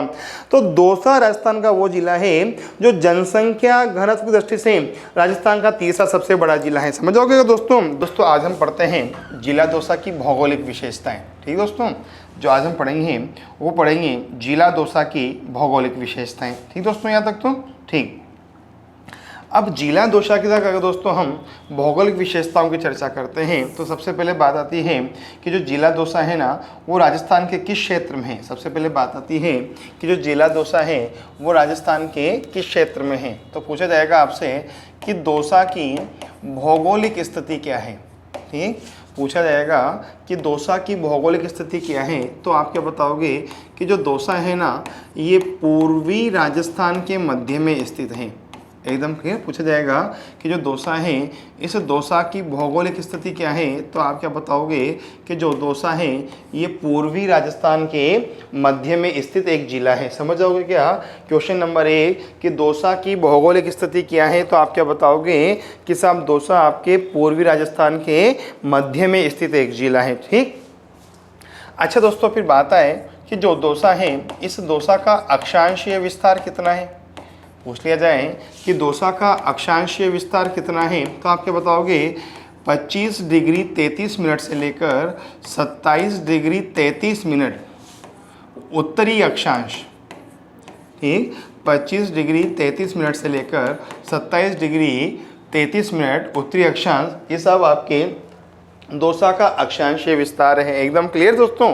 पूछा जाएगा कि साहब आपके जो अगर दौसा है इसका साहब आपके अक्षांशीय विस्तार कितना है, 25 डिग्री 33 मिनट से लेकर 27 डिग्री 33 मिनट, दो बातें, ठीक। अच्छा साहब आपकी तीसरी बात आती है कि जो दौसा है इस दौसा का देशांतरीय विस्तार कितना है। पूछा जाएगा कि जो दौसा है इस दौसा का देशांतरीय विस्तार कितना है, तो 76 डिग्री 50 मिनट, 76 डिग्री 50 मिनट से लेकर 76 डिग्री 90 मिनट पूर्वी देशांतर इस दौसा का देशांतरीय विस्तार है। समझ जाओगे क्या, ठीक। अक्षांश विस्तार कितना है और देशांतरीय विस्तार कितना है, समझ जाओगे। 25 डिग्री 33 मिनट से लेकर 27 डिग्री 33 मिनट तक इसका अक्षांश विस्तार है, तो 76 डिग्री 50 मिनट से लेकर 76 डिग्री 90 मिनट का क्या है दोस्तों, आपके देशांतरीय विस्तार है, एकदम क्लियर। फिर बात आती है कि जो दौसा जिला है इस दौसा की जनसंख्या कितनी है। दोस्तों बात आती है कि जो दौसा है इस दौसा की जनसंख्या कितनी है, क्लियर। पूछा जाएगा वर्ष 2011 के अनुसार दौसा की जनसंख्या कितनी है, तो आप क्या बताओगे 16,34,409, ठीक। पूछा जाएगा कि जो दौसा है इस दौसा की जनसंख्या कितनी है, 16,34,409 दौसा की जनसंख्या है वर्ष 2011 के अनुसार। और पूछ लिया जाए कि दौसा जिले का जनसंख्या घनत्व कितना है, पूछा जाए कि दौसा जिले का जनसंख्या घनत्व कितना है, तो 476 व्यक्ति प्रति वर्ग किलोमीटर दौसा जिले का जनसंख्या घनत्व है। समझ जाओगे क्या, 476 व्यक्ति प्रति वर्ग किलोमीटर दौसा जिले का क्या दोस्तों जनसंख्या घनत्व है। ठीक, फिर बात आती है कि वर्ष 2011 के अनुसार दौसा का लिंगानुपात कितना है। पूछा जाए कि वर्ष 2011 के अनुसार दौसा जिले का लिंगानुपात कितना है। ठीक, तो आप क्या बताओगे कि वर्ष 2011 के अनुसार दौसा जिले का लिंगानुपात है 865। ठीक, वर्ष 2011 के अनुसार दौसा जिले का लिंगानुपात साहब कितना है 865। समझ जाओगे क्या दोस्तों। अच्छा दोस्तों ध्यान ना, दौसा पहले क्षेत्रफल के आधार पर राजस्थान का सबसे छोटा जिला था। ठीक दोस्तों, दौसा पहले क्षेत्रफल के आधार पर राजस्थान का सबसे छोटा जिला था, किंतु दोस्तों वर्तमान में यह राजस्थान का दूसरा छोटा जिला है क्षेत्रफल के आधार पर। एकदम क्लियर। फिर बात आती है कि जो दौसा है, इस दौसा का क्षेत्रफल कितना है, 3432 वर्ग किलोमीटर। पूछा जाए कि दौसा का क्षेत्रफल कितना है, 3432 वर्ग किलोमीटर। अगर दोस्तों दौसा जिले की मिट्टी की बात की जाए तो दोस्तों रखना कि मैदानी भागों में सब आपकी जो मिट्टी होती है ना, सब आपके वो या तो कछारी मिट्टी होती है फिर जलोढ़ मिट्टी होती है। अब अगर नदियों के आसपास कोई जिला होगा तो सब आपके मैदानी भाग में कोई जिला नदियों के आसपास होगा तो वहाँ जलोढ़ मिट्टी की प्रधानता होती है। और अक्सर मैदानी भागों में सब आपके कछारी अथवा काप मिट्टी होती है जो कि सर्वाधिक उपजाऊ मिट्टी में आती है। तो पूछा जाएगा कि दौसा जिले की मिट्टी कौन सी है, तो आपको बताओगे कि साहब दौसा में कछारी मिट्टी पाई जाती है। क्लियर, दौसा में कछारी मिट्टी पाई जाती है। और दोस्तों इस कछारी मिट्टी को हम काप मिट्टी के नाम से भी जानते हैं। क्लियर दोस्तों, जो दौसा है यहाँ कछारी मिट्टी पाई जाती है और दोस्तों इसे हम काप मिट्टी के नाम से भी जानते हैं। और दोस्तों ये सर्वाधिक उपजाऊ मिट्टी होती है। दोस्तों यह सर्वाधिक उपजाऊ मिट्टी होती है। सब कौन सी दोस्तों, कछारी या काप मिट्टी। मैदानी भागों की प्रमुख मिट्टी है साहब आपके दोस्तों कछारी मिट्टी अथवा काप मिट्टी। एकदम क्लियर। दोस्तों फिर बात आती है कि दौसा जिले की प्रमुख नदियां कौन कौन सी हैं। बात आती है कि जो दौसा है यहाँ की प्रमुख नदी कौन कौन सी हैं। एकदम क्लियर। तो समझना कि अगर दोस्तों हम नदी की बात करें कि साहब दौसा जिले की प्रमुख नदी कौन कौन सी है, तो दोस्तों यहाँ की साहब आपकी जो प्रमुख नदी है ना, वो है साहब आपके मोरेल नदी। ठीक दोस्तों, जो दौसा है ना साहब आपके यहाँ के साहब आपकी जो प्रमुख नदी है वो क्या है, मोरेल नदी। और पूछा जाए कि जो मोरेल नदी है इसकी लंबाई कितनी है। पूछा जाए कि मोरेल नदी की लंबाई कितनी है, तो आप क्या बताओगे, जो मोरेल नदी है इसकी लंबाई है 104 किलोमीटर लगभग। क्लियर। पूछा जाए कि जो मोरेल नदी है इसकी लंबाई साहब आपकी कितनी है, 104 किलोमीटर लगभग। एकदम क्लियर। अच्छा पूछा जाएगा कि जो मोरेल नदी है इस मोरेल नदी का उद्गम कहाँ से होता है। क्लियर। तो दोस्तों इसका सब आपके जो उद्गम होता है ना वो होता है चैनपुरा की पहाड़ियों से। ठीक, पूछा जाएगा कि साहब इसका जो उद्गम है वो कहाँ से होता है, चैनपुरा की पहाड़ियों से। एकदम क्लियर। और पूछा जाए कि साहब आपकी ये पहाड़ियाँ कहाँ आती हैं, बस्सी गांव में। कहाँ आती हैं, बस्सी गांव में। और पूछा जाए कि बस्सी गांव साहब आपके कहाँ आता है, जयपुर में। कहाँ आता है, जयपुर में। समझोगे। दौसा जिले की प्रमुख नदी आपकी कौन सी है, मोरेल नदी। बाणगंगा नदी कुछ सीमा तक इसमें बहती है, लेकिन सब आपकी बाणगंगा नदी पूर्ण रूप से सब दौसा में नहीं बहती है, केवल कुछ सीमा के लिए बहती है। इसलिए मैं बाणगंगा नाम नहीं लिखा रहा हूँ, मोरेल का नाम लिखा रहा हूँ। एकदम क्लियर। फिर बात आती है कि दौसा जिले के साहब आपके दोस्तों प्रमुख बांध कौन कौन से हैं। एकदम क्लियर। पूछा जाएगा कि दौसा जिले के प्रमुख बांध कौन कौन से हैं या प्रमुख जलाशय कौन कौन से हैं। ठीक, पूछ लिया जाए कि जो दौसा है इस दौसा के प्रमुख जलाशय कौन कौन से हैं। ठीक दोस्तों, जलाशयों से एक प्रश्न बन जाता है, इसलिए आपको ध्यान रखना चाहिए कि साहब आपके जलाशय कौन कौन से हैं। ठीक दोस्तों, जो दौसा है ना सब आपके एक तो यहाँ है माधव सागर बांध। ठीक दोस्तों, सब है माधव सिंह के नाम पर। ठीक दोस्तों, एक तो यहाँ है माधव सागर बांध। ठीक दोस्तों, एक यहाँ है सेतल सागर बांध। ठीक, एक तो है माधव सागर बांध, एक है सेतल सागर बांध, एक है झिलमिल बांध। ठीक, क्या है, झिलमिल बांध। और दोस्तों एक है साहब आपके यहाँ रेडियो बांध। ठीक, तो साहब आपके यहाँ कुल मिलाकर 4 जलाशय हैं, माधव सागर, सेतल सागर, झिलमिल और रेडियो बांध। साहब आपके ये दौसा जिले के प्रमुख जलाशय हैं और इनमें साहब आपके जो माधव सागर हैं ये साहब आपके दौसा का प्रमुख बांध है और साहब आपके ये दौसा जिले में सिंचाई और पेयजल सुविधाएं प्रदान करता है। एकदम क्लियर दोस्तों, ये सब आपके दौसा में सिंचाई और पेयजल साफ सुविधा प्रदान करता है। अच्छा दोस्तों, फिर बात आती है कि दौसा में प्रमुख खनन क्षेत्र कौन सा है। क्लियर दोस्तों, पूछा जाएगा कि दौसा में प्रमुख खनन क्षेत्र कौन सा है। ठीक, तो आप क्या बताओगे कि साहब आपके दौसा में जो प्रमुख खनन क्षेत्र है ना उसका नाम है नीमला राउरकेला।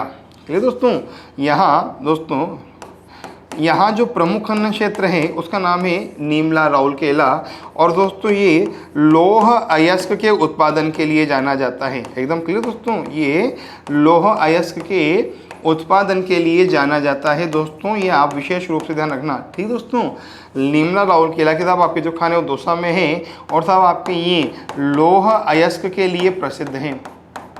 साहब किसके लिए प्रसिद्ध हैं?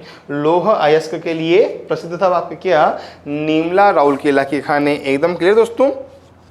अच्छा दोस्तों, यहाँ तक कोई डाउट हो तो पूछ लीजिए। एकदम क्लियर पूछा जाए दोस्तों, अगर दोस्तों यहाँ तक कोई डाउट हो तो पूछ लीजिए, नहीं है ना। चलूँ आगे। ठीक, अब दोस्तों हम बात करते हैं दौसा जिले के प्रमुख पर्यटक स्थलों की। दोस्तों अब हम बात करते हैं दौसा जिलों के प्रमुख पर्यटक स्थलों की, या फिर दोस्तों हम बात करते हैं कि साहब दौसा जिला कौन से पर्यटन सर्किट में आता है। ठीक दोस्तों, फिर बात आती है दोस्तों कि जो दौसा है ना ये कौन से पर्यटन सर्किट में आता है। ठीक दोस्तों, पूछा जाएगा कि जो दौसा है ये कौन से पर्यटन सर्किट में आता है। क्लियर दोस्तों, पर्यटन सर्किट का मतलब होता है पर्यटन पथ। ठीक, फिर बात आती है कि जो दौसा है ना ये सब आपके कौन से पर्यटन सर्किट में आता है, तो आप क्या बताओगे कि जो दौसा है ना ये आता है ढूंढाड़ सर्किट में। क्लियर दोस्तों, जो दौसा है ये सब किस में आता है? ढूंढाड़ सर्किट में आता है। दोस्तों समझ जाओगे ना कि जो दौसा है ना ये ढूंढाड़ पर्यटन सर्किट में आता है। ठीक, फिर बात आती है कि अगर ये ढूंढाड़ सर्किट में आता है दोस्तों, फिर बात आती है कि अगर साहब आपके ये ढूंढाड़ में आता है तो ढूंढाड़ पर्यटन सर्किट में कुल कितने जिले आते हैं। फिर बात आती है कि जो ढूंढाड़ पर्यटन सर्किट है इसमें कुल कितने जिले आते हैं? 3 जिले आते हैं। साहब कितने जिले आते हैं? 3 जिले। कौन कौन से आते हैं दोस्तों? एक तो आता दोस्तों 3 क्षेत्र आते हैं, जिले तो 2 हैं, क्षेत्र 3 हैं। क्लियर दोस्तों, एक तो आता है जयपुर, ठीक, एक आता है आमेर, ठीक, और दोस्तों एक आता है दौसा। क्लियर दोस्तों, पूछा जाएगा कि ढूंढाड़ सर्किट में साहब 2 जिले आते हैं, जिले 2 हैं, क्षेत्र 3 हैं। ठीक, जयपुर, दौसा और साहब आपके जो आमेर है ये ढूंढाड़ सर्किट में आता है। तो दोस्तों जो हमारा दौसा जिला है ना ये ढूंढाड़ पर्यटन सर्किट में आता है। एकदम क्लियर दोस्तों। ठीक, अच्छा दोस्तों, फिर बात आती है कि राजस्थान में वर्तमान में दोस्तों फिर बात आती है कि वर्तमान में राजस्थान में क्लियर कितने पर्यटन सर्किट हैं। ठीक, पूछा जाएगा कि वर्तमान में राजस्थान में कितने पर्यटन सर्किट हैं। ठीक, पूछा जाए कि वर्तमान में राजस्थान में कितने पर्यटन सर्किट हैं, तो आप क्या बताओगे कि वर्तमान में राजस्थान में 9 पर्यटन सर्किट हैं। ठीक, पूछ लिया जाए कि वर्तमान में राजस्थान में कितने पर्यटन सर्किट हैं, तो 9 तो पर्यटन सर्किट हैं, पहली बात। ठीक, और पूछा जाए कि वर्तमान में राजस्थान में राजस्थान में कितने स्वर्णिम त्रिकोण हैं। ठीक, पूछा जाए कि वर्तमान में राजस्थान में ठीक कितने स्वर्णिम त्रिकोण परिपथ हैं, स्वर्णिम पर्यटन सर्किट हैं। ठीक,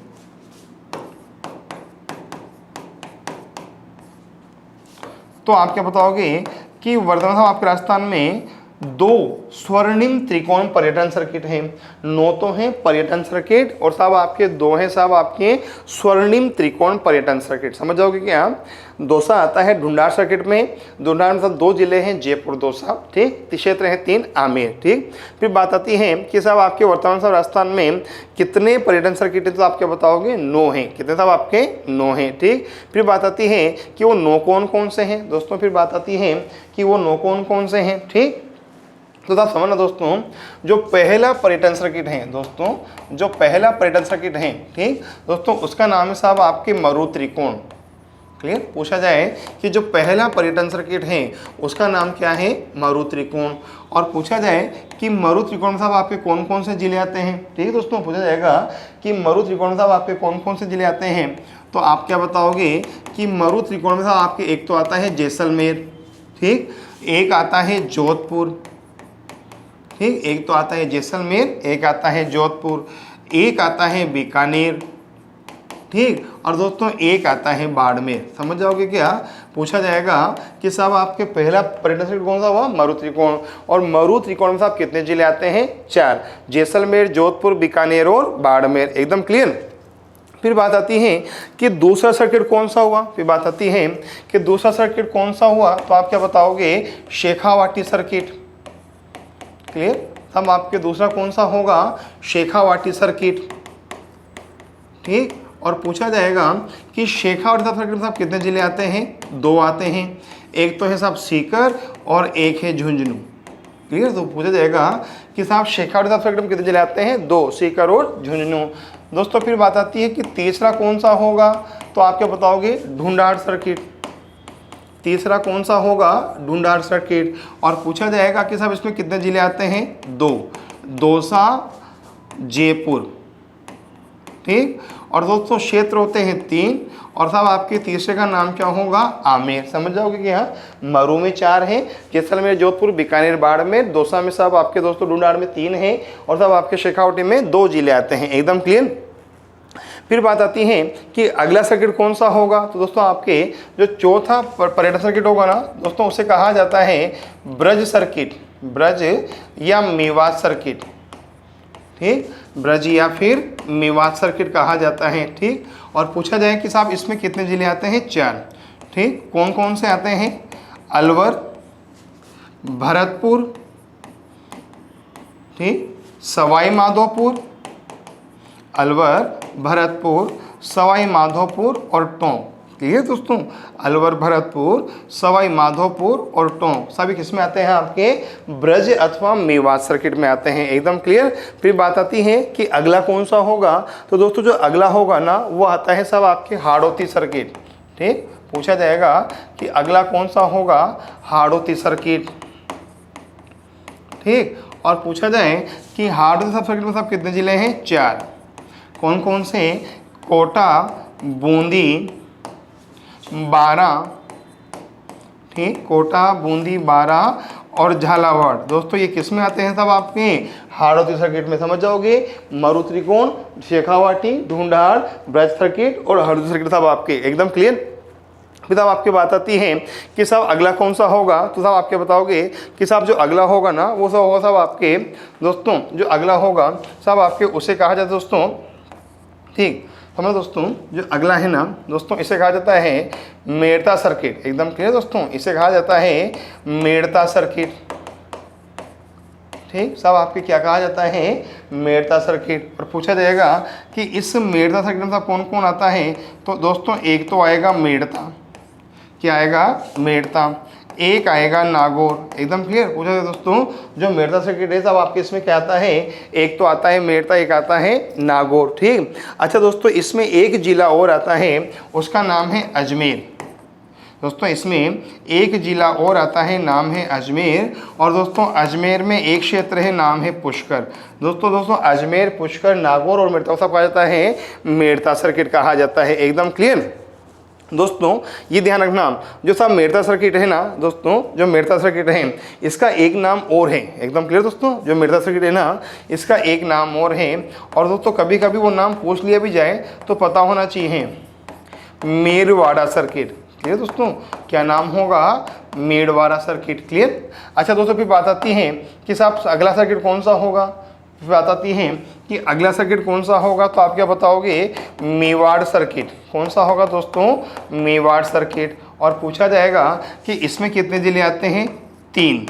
एक का नाम है राजसमंद, क्लियर, एक का नाम है भीलवाड़ा, ठीक। और दोस्तों एक का नाम है साहब आपके दोस्तों चित्तौड़, ठीक। भीलवाड़ा, राजसमंद और चित्तौड़ साहब ये किस में आते हैं आपके मेवाड़ सर्किट में। समझ जाओगे क्या, राजस्थान में 9 पर्यटन परिपथ हैं और साहब आपके साथ में आपको बता चुका हूँ, एकदम क्लियर।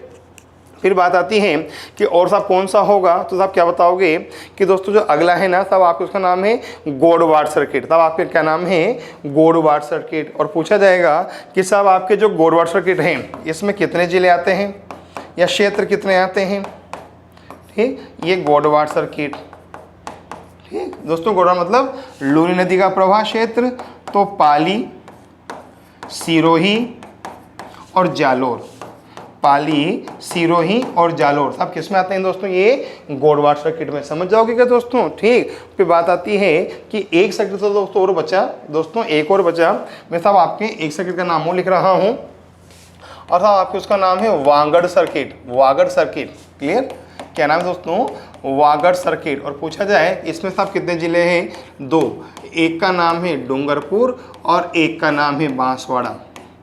समझ जाओगे दोस्तों, तो साहब समझना एक बार अच्छी तरह, दोस्तों समझना अच्छी तरह, ठीक। दौसा साहब किस में आता है, ढूंढाड़ सर्किट में। ढूंढाड़ सर्किट में साहब आपके कितने जिले हैं, 2 क्षेत्र हैं 3। जयपुर, आमेर, दौसा को कहा जाता है ढूंढाड़ पर्यटन सर्किट। वर्तमान राजस्थान में 9 पर्यटन सर्किट हैं और 2 स्वर्णिम त्रिकोण हैं। 9 पर्यटन सर्किट कौन कौन से दोस्तों, शेखावाटी, मरु, शेखावाटी, ढूंढाड़, ब्रज, हाड़ौती, मेड़ता, मेवाड़, गोडवाड़ और साहब आपके दोस्तों वागड़ होगा। एकदम क्लियर दोस्तों यहाँ तक तो, ठीक। अच्छा दोस्तों फिर बात आती है कि साहब राजस्थान में साहब आपके साहब त्रिकोण कितने हैं, 2। साहब पूछा जाएगा कि साहब राजस्थान में त्रिकोण कितने हैं, 2, ठीक। फिर बात आती है कि वो सब स्वर्णिम त्रिकोण कौन कौन से हैं। पूछा जाएगा कि साहब वो स्वर्णिम त्रिकोण कौन कौन से हैं, एकदम क्लियर। तो साहब समझना कि राजस्थान में 2 स्वर्णिम त्रिकोण हैं, ठीक दोस्तों। राजस्थान में 2 स्वर्णिम त्रिकोण हैं, ठीक दोस्तों। जो राजस्थान है ना, यहाँ 2 स्वर्णिम त्रिकोण हैं और पूछा जाए कि उनके नाम क्या क्या हैं दोस्तों। एक का तो नाम है दिल्ली, जयपुर, आगरा, दोस्तों एक का तो नाम है दिल्ली, जयपुर, आगरा, एक तो ये हुआ। और दोस्तों एक है आपके मरु त्रिकोण, क्लियर। एक क्या है आपके मरु त्रिकोण। और इस मरु त्रिकोण में साहब आपके 3 जिले हैं, ठीक। पूछा जाए कितने जिले हैं, 3 जिले। एक तो है जैसलमेर, एक है बीकानेर, जैसलमेर है, बीकानेर है और एक है जोधपुर, एकदम क्लियर। जैसलमेर, बीकानेर और जोधपुर, दोस्तों इसे कहा जाता है मरु त्रिकोण। समझ जाओगे तो सब आपके राजस्थान में 2 स्वर्णिम त्रिकोण हैं, एकदम क्लियर दोस्तों। राजस्थान में 2 स्वर्णिम त्रिकोण हैं, एक तो स्वर्णिम त्रिकोण दिल्ली, जयपुर, आगरा और साहब एक कौन सा होगा आपके मरु त्रिकोण, जोधपुर, जैसलमेर और बीकानेर, एकदम क्लियर। फिर दोस्तों हम बात करते हैं दौसा जिले के प्रमुख मेलों की, एकदम क्लियर दोस्तों। पूछा जाएगा अब दौसा जिले के जो प्रमुख मेले हैं उनकी चर्चा करते हैं हम दोस्तों, ठीक दोस्तों। अब हम चर्चा कर रहे हैं दौसा जिले के प्रमुख मेलों की, ठीक। तो दोस्तों अगर हम प्रमुख मेलों की बात करते हैं तो साहब सबसे पहले नाम आता है मेहंदीपुर बालाजी का मेला, ठीक दोस्तों। सबसे पहले नाम आता है मेहंदीपुर बालाजी का मेला, ठीक। और पूछा जाए कि जो मेहंदीपुर बालाजी का मेला है इसका आयोजन कब किया जाता है। पूछा जाएगा कि जो मेहंदीपुर बालाजी का मेला है इसका आयोजन कब किया जाता है, तो दोस्तों हनुमान जयंती के अवसर पर किया जाता है, क्लियर। और दोस्तों कब किया जाता है, चैत्र पूर्णिमा को, कब किया जाता है, चैत्र पूर्णिमा को। अच्छा दोस्तों याद रखना जो मेहंदीपुर बालाजी है ना, यहाँ बालाजी की मूर्ति नहीं है, यहाँ दोस्तों जो पहाड़ है ना उसी पहाड़ में साहब आपके बालाजी की मूर्ति का आकार ले रखा है। तो दोस्तों यहाँ कोई बालाजी की मूर्ति नहीं है, यहाँ पहाड़ को साहब आपके बालाजी के रूप में पूजा जाता है दोस्तों, ये याद रखना, एकदम क्लियर। फिर बात आती है कि यहाँ का दूसरा मेला कौन सा होगा, ठीक दोस्तों। फिर दोस्तों यहाँ का साहब आपके जो दूसरा मेला होगा ना वो होगा श्री रामपुर का मेला, ठीक दोस्तों। यहाँ का जो दूसरा मेला होगा उसका नाम होगा श्री रामपुर का मेला, ठीक। और दोस्तों पूछा जाएगा कि जो श्री रामपुर का मेला है साहब इसका आयोजन कब होता है, कृष्ण जन्माष्टमी को, क्लियर। पूछा जाएगा कि जो श्री रामपुर का मेला है इसका आयोजन कब होता है, कृष्ण जन्माष्टमी को। और दोस्तों इसके अलावा यहाँ बसंत पंचमी का मेला बढ़ता है, गणगौर का मेला बढ़ता है, जो कि क्षेत्रीय मेले नहीं है, सामूहिक मेले हैं, सार्वजनिक मेले, इसलिए उनका नाम मैं नहीं लिखा रहा हूँ। 2 मेले प्रसिद्ध हैं, मेहंदीपुर बालाजी का मेला और साहब आपके श्री रामपुर का मेला। एकदम क्लियर। फिर बात आती है दोस्तों, फिर बात आती है कि दोस्तों यहाँ के प्रमुख मंदिर कौन कौन से हैं। क्लियर दोस्तों। फिर बात आती है कि जो दौसा है, इस दौसा के प्रमुख मंदिर कौन कौन से हैं। ठीक, पूछा जाएगा कि जो दौसा जिला है, इस दौसा जिला के प्रमुख मंदिर कौन कौन से हैं। तो दोस्तों जो दौसा है ना, यहाँ का जो पहला मंदिर होगा उसका नाम होगा हर्षद माता का मंदिर।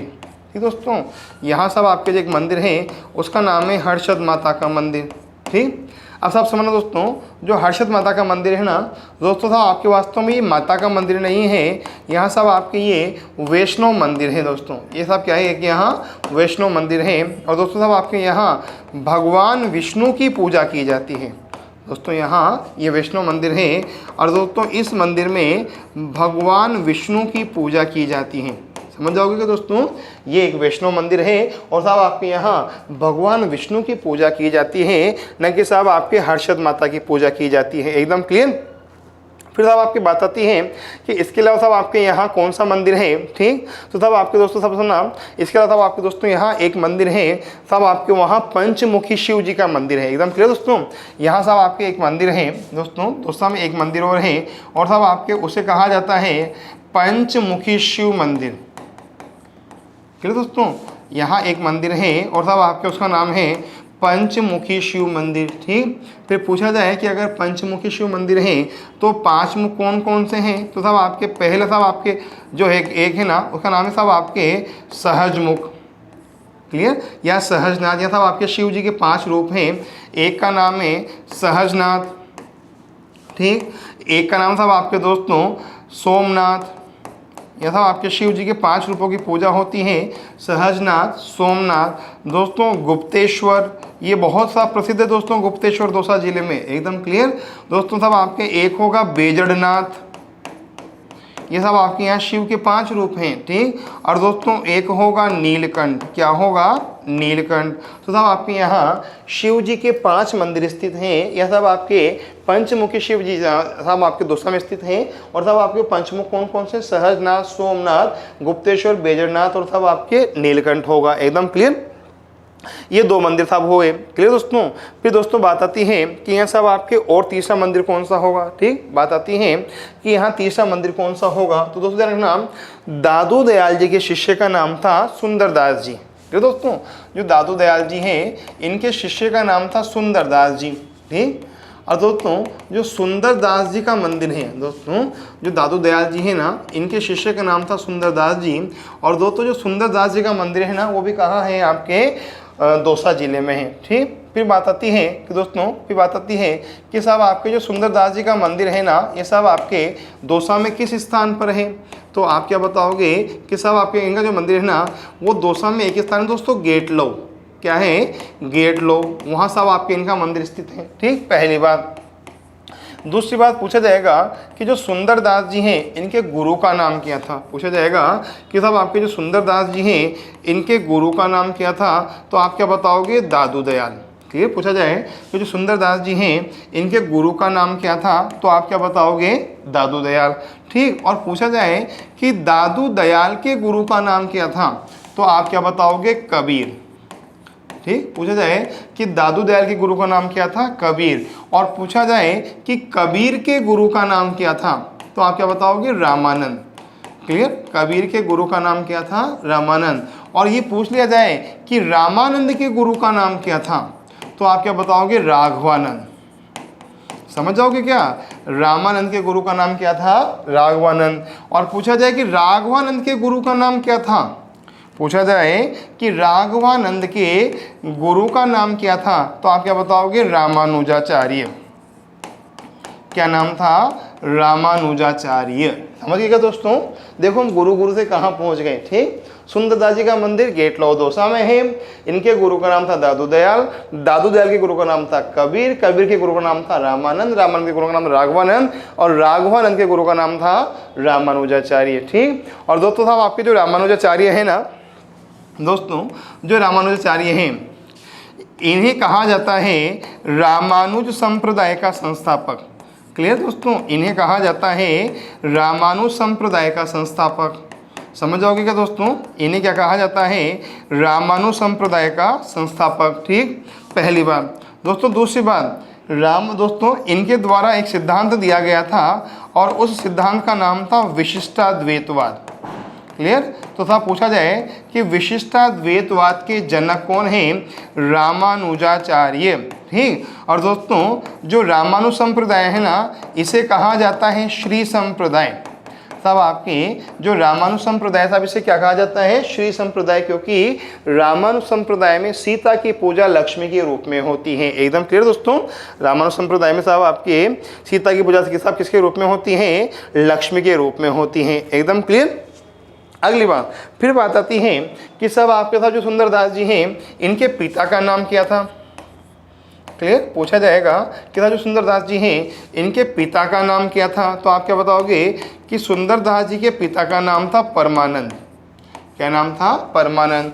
पूछा जाए कि सुंदरदास जी की माता का नाम क्या था, तो आप क्या बताओगे कि इनकी माता का नाम था सती।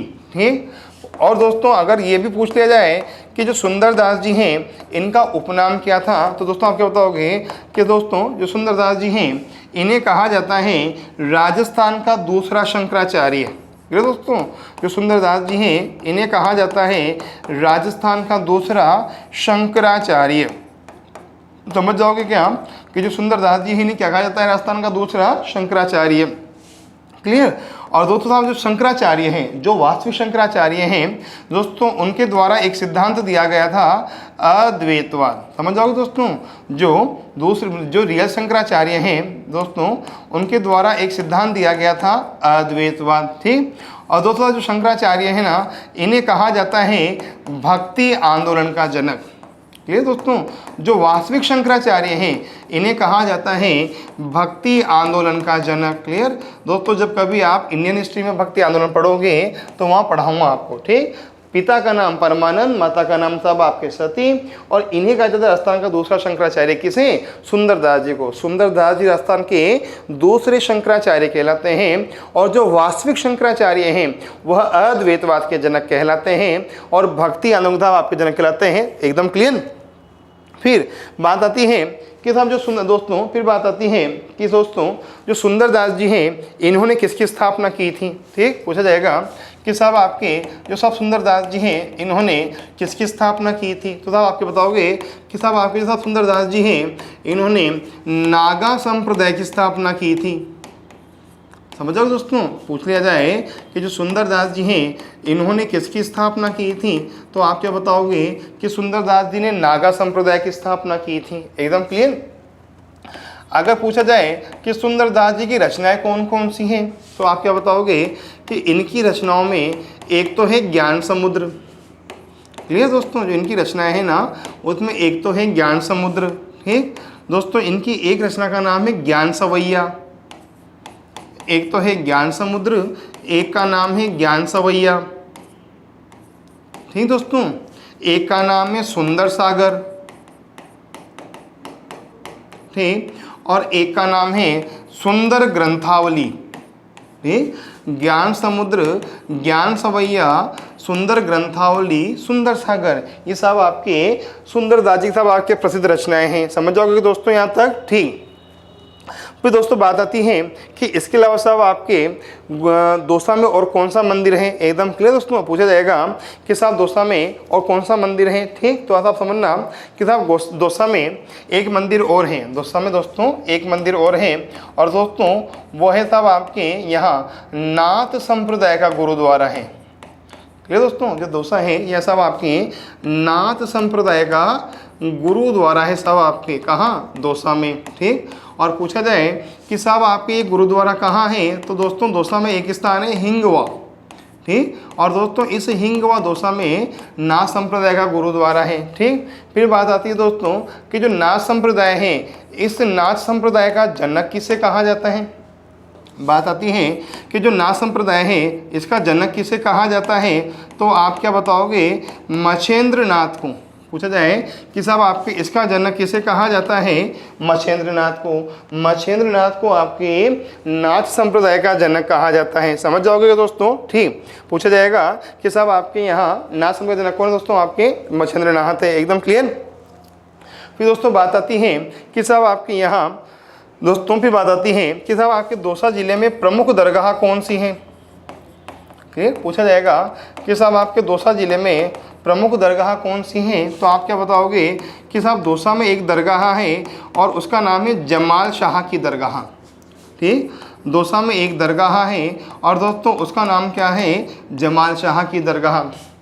ठीक। अगर दोस्तों बात आए कि दौसा जिले की साहब आपके प्रमुख हवेली कौन सी हैं, तो आप क्या बताओगे, भौमियों की हवेली। क्लियर। पूछा जाए कि दौसा की प्रमुख हवेली कौन सी है, तो भौमियों की हवेली दौसा जिले में है, ध्यान रखना। ठीक। अगर पूछा जाए कि बंजारों की छत्री कहाँ है, क्लियर। पूछा जाए कि बंजारों की छत्री कहाँ स्थित है, तो आप क्या बताओगे कि साहब दौसा जिले में बंजारों की छत्री स्थित है। समझ जाओगे कि हम जमाल शाह की दरगाह दौसा में है, बंजारों की साहब छत्री दौसा में है। क्लियर दोस्तों। भौमियों की साहब आपकी हवेली साहब कहाँ है दोस्तों, दौसा में है। एकदम क्लियर दोस्तों यहाँ तक तो, ठीक।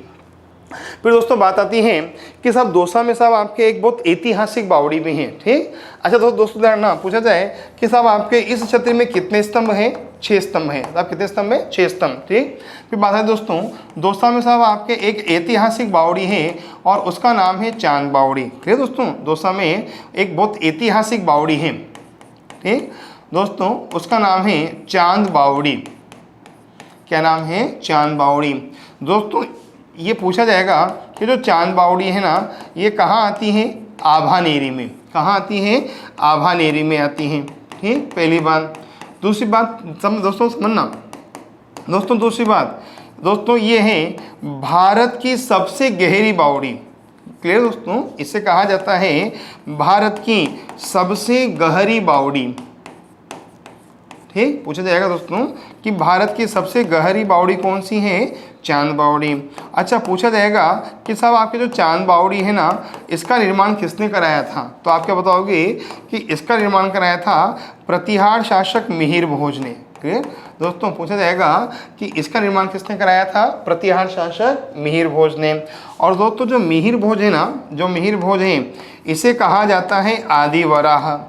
दोस्तों जो मिहिर भोज है इसे साहब क्या कहा जाता है, आदि वराह कहा जाता है। समझ जाओगे दोस्तों कि जो मिहिर भोज है ना, मिहिर भोज है दोस्तों, इसे क्या कहा जाता है, आदि वराह कहा जाता है। ठीक दोस्तों, जो मिहिर भोज है इसका एक नाम है इस्लाम का शत्रु।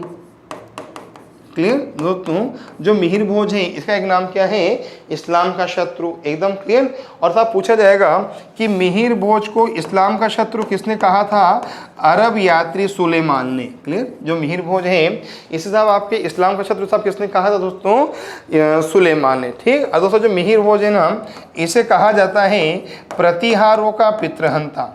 ठीक दोस्तों, जो मिहिर भोज है इसे कहा जाता है प्रतिहारों का पितृहंता। ठीक। क्यों कहा जाता है साहब, क्योंकि मिहिर भोज ने अपने पिता रामभद्र की हत्या कर दी थी। समझोगे क्या, जो मिहिर भोज है साहब आपके इसने अपने पिता रामभद्र की साहब आपकी हत्या कर दी। साहब क्या कहलाता है दोस्तों, आपके ये दोस्तों क्या कहलाता है दोस्तों, आपके ये प्रतिहारों का पितृहंता कहलाता है। क्लियर। अगली बात दोस्तों ध्यान रखना, दौसा एक ऐसा जिला है, दौसा एक ऐसा जिला है जहां एक भी वन्य जीव अभयारण्य नहीं है। राजस्थान का वह जिला जहां एक भी वन्य जीव अभयारण्य नहीं है, कौन सा होगा, दौसा होगा। एकदम क्लियर। अच्छा दोस्तों, जब हम 1857 क्रांति पढ़ते हैं तो तब आपके हम पढ़ते हैं तात्या टोपे को। एकदम क्लियर दोस्तों, जब हम क्रांति पढ़ते हैं तो तब आपके हम पढ़ते हैं तात्या टोपे को। क्लियर दोस्तों, जो तात्या टोपे हैं ना वो दौसा भी आए थे। क्लियर दोस्तों, जो तात्या टोपे हैं ना वो दौसा भी आए थे। और दोस्तों तब आपके तात्या टोपे ने दौसा में एक युद्ध भी लड़ा था। दोस्तों तात्या टोपे ने दौसा में एक युद्ध लड़ा था और तब आपके किससे लड़ा था, मेजर रॉबर्ट टेलर से। किससे लड़ा था, मेजर रॉबर्ट टेलर से युद्ध लड़ा था। ठीक। और पूछा जाए कब लड़ा था, 14 जनवरी 1858 को युद्ध लड़ा था। एकदम क्लियर। और दोस्तों तब आपके इस युद्ध में जो तात्या टोपे हैं ना, ये मेजर रॉबर्ट टेलर से पराजित हो गए थे। ठीक। अच्छा दोस्तों, जो तात्या टोपे हैं ना दोस्तों, तात्या टोपे का वास्तविक नाम है रामचंद्र पांडुरंग। समझ दोस्तों, जो तात्या टोपे हैं ना, इनका वास्तविक नाम है रामचंद्र पांडुरंग। समझ जाओगे क्या कि जो तात्या टोपे हैं इनका वास्तविक नाम क्या है? रामचंद्र पांडुरंग। ठीक दोस्तों, जो तात्या टोपे हैं ना, इन्हें कहा जाता है 1857 की क्रांति का अंतिम शहीद। क्लियर दोस्तों, जो तात्या टोपे हैं इन्हें कहा जाता है 1857 की क्रांति का अंतिम शहीद। क्लियर, किसे कहा जाता है? तात्या टोपे को। क्लियर। और पूछा जाएगा कि जो तात्या टोपे हैं, पूछा जाए कि जो तात्या टोपे हैं, इन तात्या टोपे को फांसी कब दी गई थी? तो आप क्या बताओगे कि तात्या टोपे को 18 अप्रैल 1859 को फांसी दी गई थी। और पूछा जाएगा फांसी कहाँ दी गई थी? शिवपुरी में दी गई थी। कहाँ दी गई थी? शिवपुरी में। और शिवपुरी कहाँ आता है? मध्य प्रदेश में आता है। ठीक। तात्या टोपे दौसा जिले में आए थे। उन्होंने तब आपके यहाँ रॉबर्ट टेलर से युद्ध लड़ा था, लेकिन पराजित हो गए थे। तात्या टोपे का नाम है रामचंद्र पांडुरंग। और दोस्तों इन्होंने 1857 क्रांति का अंतिम शहीद कहलाते हैं। ठीक। और इन्हें 18 अप्रैल 1859 को फांसी दी गई थी। ठीक दोस्तों, आप समझना, जो दोस्तों मैं 3 व्यक्तियों के नाम लिख रहा हूँ। ठीक, एक का नाम है मंगल पांडे, एक का नाम है अमरचंद बाठिया। ठीक, एक का नाम है मंगल पांडे, एक का नाम है अमरचंद बाठिया और एक का नाम है तात्या टोपे। ये 3 नाम लिख रहा हूँ दोस्तों। और सब समझना दोस्तों, जो मंगल पांडे हैं ना, इन्हें कहा जाता है 1857 की क्रांति से पूर्व शहीद। क्लियर, जो मंगल पांडे हैं इन्हें कहा जाता है 1857 की क्रांति से पूर्व शहीद, मतलब पहले शहीद हुए थे। अमरचंद बाठिया 1857 की क्रांति आरंभ होने के बाद सबसे पहले शहीद हुए थे। तो क्रांति का पूर्व शहीद तो मंगल पांडे और क्रांति का प्रथम शहीद होगा दोस्तों आपके अमरचंद बाठिया। क्लियर। और दोस्तों जो अमरचंद बाठिया है ना, इन्हें 22 जून 1857 को ग्वालियर में फांसी दी गई थी। क्रांति का पूर्व शहीद मंगल पांडे, क्रांति का प्रथम शहीद अमरचंद बाठिया और अंतिम शहीद तात्या टोपे। क्लियर। और दोस्तों जो अमरचंद बाठिया हैं इन्हें कहा जाता है क्रांति का भामाशाह। ठीक दोस्तों, जो अमरचंद बाठिया हैं इन्हें कहा जाता है क्रांति का भामाशाह। और इन्होंने दोस्तों तात्या टोपे और लक्ष्मीबाई को आर्थिक सहायता दी थी। और पूछा जाए कि तात्या टोपे तो अमरचंद बाठिया साहब कहाँ के निवासी थे? बीकानेर के। कहाँ के साहब निवासी थे? बीकानेर के। और पूछा जाए इन्हें फांसी कहाँ दी गई थी? ग्वालियर में दी गई थी। कहाँ दी गई थी दोस्तों? ग्वालियर में दी गई थी। तो क्रांति से पूर्व शहीद अमरचंद मंगल पांडे, प्रथम शहीद अमरचंद बाठिया, अंतिम शहीद तात्या टोपे हो जाएगा। एकदम क्लियर।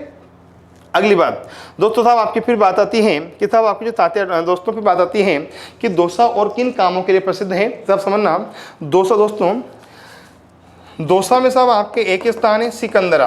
दोस्तों दौसा में एक स्थान है सिकंदरा। और दोस्तों सिकंदरा है दोस्तों, ये पत्थर के बारीक काम के लिए जाना जाता है। दोस्तों ये साहब जो सब सिकंदरा है ये पत्थर के बारीक काम के लिए प्रसिद्ध है। समझ जाओगे दोस्तों, जो दौसा में एक क्षेत्र है सिकंदरा, और साहब किसके लिए प्रसिद्ध है दोस्तों? पत्थर के बारीक काम के लिए। ठीक। अच्छा दोस्तों फिर बात आती है कि साहब दौसा और किस काम के लिए प्रसिद्ध है। ठीक दोस्तों, राजस्थान के पहले निर्वाचित मुख्यमंत्री थे टीकाराम पालीवाल। क्लियर दोस्तों, राजस्थान के पहले निर्वाचित मुख्यमंत्री थे टीकाराम पालीवाल। ठीक दोस्तों।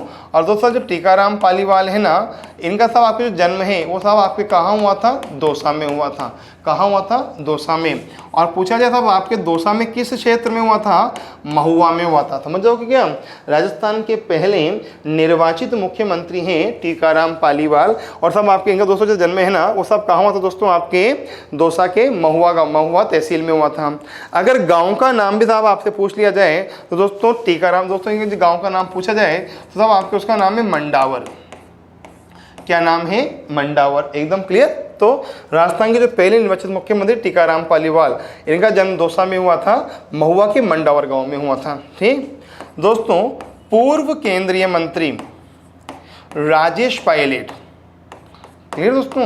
पूर्व केंद्रीय मंत्री राजेश पायलट का जो संसदीय क्षेत्र था वो भी कौन सा था, दौसा। और राजेश पायलट के पुत्र का नाम है सचिन पायलट, जो वर्तमान में राजस्थान के उप मुख्यमंत्री हैं। एकदम क्लियर दोस्तों। साहब आपके दौसा में एक व्यक्ति का और जन्म हुआ था, नाम था रामकरण जोशी। ठीक, कौन थे, रामकरण जोशी। और दोस्तों जो रामकरण जोशी है ना, ये गुजरात के राज्यपाल रह चुके थे। क्लियर दोस्तों, ये गुजरात के राज्यपाल रह चुके थे। और दोस्तों साहब आपके ये वरिष्ठ कांग्रेसी भी थे। एकदम क्लियर दोस्तों, क्लियर। फिर दोस्तों साहब आपकी बात आती है कि साहब आपके दौसा में और साहब क्या है, तो दोस्तों राजस्थान की जो पहली रेल लाइन है दोस्तों, राजस्थान की साहब आपकी जो पहली रेल लाइन है साहब आपके, वो भी साहब आपके कहाँ से दोस्तों, आपके दौसा में चली थी। समझ जाओगे दोस्तों। दौसा में एक क्षेत्र है, उसका नाम है बांदीकुई। क्लियर दोस्तों, दौसा में एक क्षेत्र है और उस क्षेत्र का नाम क्या है, बांदीकुई। ठीक, ये बांदीकुई दोस्तों, बांदीकुई से लेकर आगरा तक, बांदीकुई से लेकर आगरा तक राजस्थान की साहब आपके पहली रेल लाइन चलाई गई थी। ठीक, और दोस्तों ये साहब आपकी गई थी आगरा फोर्ट तक। क्लियर दोस्तों। ठीक, और साहब आपके राजस्थान की साहब आपकी जो पहली रेल लाइन है दोस्तों, राजस्थान की जो प्रथम रेल लाइन है, रेल है, क्लियर दोस्तों, वो सब आपके कहाँ साहब चली थी दोस्तों, बांदीकुई से लेकर आगरा तक। अच्छा पूछा जाए कब चली थी, अप्रैल 1874 में। क्लियर दोस्तों, पूछा जाए कब चली थी, अप्रैल 1874 में चली थी। एकदम क्लियर। पूछा जाए साहब आपके कब चली थी, अप्रैल 1874 में चली थी। एकदम क्लियर दोस्तों। फिर दोस्तों बात आती है कि भारत की पहली रेल कब चली गई दोस्तों। फिर पूछा जाए कि भारत में पहली बार, भारत में पहली बार रेल का आरंभ कब हुआ, भारत में प्रथम रेल का आरंभ कब हुआ और कहाँ से कहाँ के बीच में हुआ। एकदम क्लियर। तो साहब आपके साथ समझना कि भारत में साहब आपकी जो प्रथम रेल है ना, सब आपके वो चली थी 16 अप्रैल 1853 को।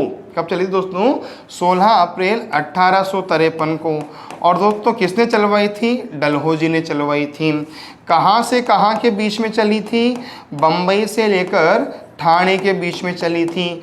दूरी लगभग कितनी थी, 33 किलोमीटर के लगभग दूरी थी। एकदम क्लियर दोस्तों। और दोस्तों साहब आपके दोस्तों साहब जो रेल है ना दोस्तों, साहब आपके जो बम्बई से लेकर साहब आपके साहब ठाणे के साहब बीच में जो रेल चली थी ना, इस रेल को साहब आपके 3 इंजनों ने खींचा था। क्लियर दोस्तों, ये साहब आपकी जो रेल है इसे 3 इंजनों के द्वारा खींचा गया था। समझोगे दोस्तों, यहाँ साहब जो रेल चली थी ना, इस रेल को साहब आपके 3 इंजनों के द्वारा खींचा गया था। क्लियर। भारत की साहब आपकी जो पहली रेल है ना, वो बम्बई से लेकर ठाणे के बीच में चली, 16 अप्रैल 1853 को चली, डलहौजी के द्वारा चलाई गई। लगभग 33 किलोमीटर की दूरी थी। और दोस्तों जो रेल चलाई गई ना, उससे साहब आपके 3 इंजनों के द्वारा खींचा गया था। ठीक। और पूछा जाए कि उन 3 इंजनों के नाम क्या थे, सिंध, साहिब, ठीक, सिंध, साहिब और सुल्तान।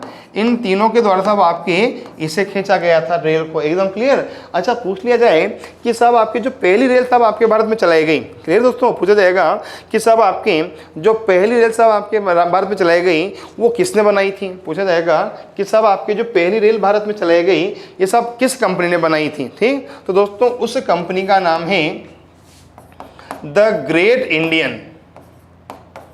क्लियर।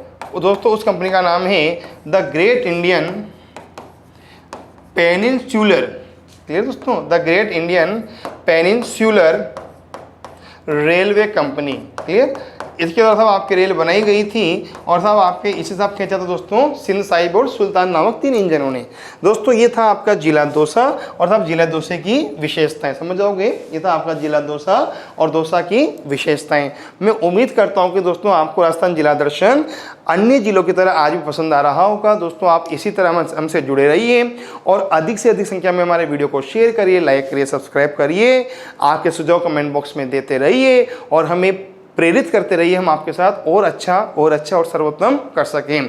आप जीवन में खूब तरक्की करें, अपने सपनों को साकार करें, इसी शुभकामना के साथ थैंक यू सो मच।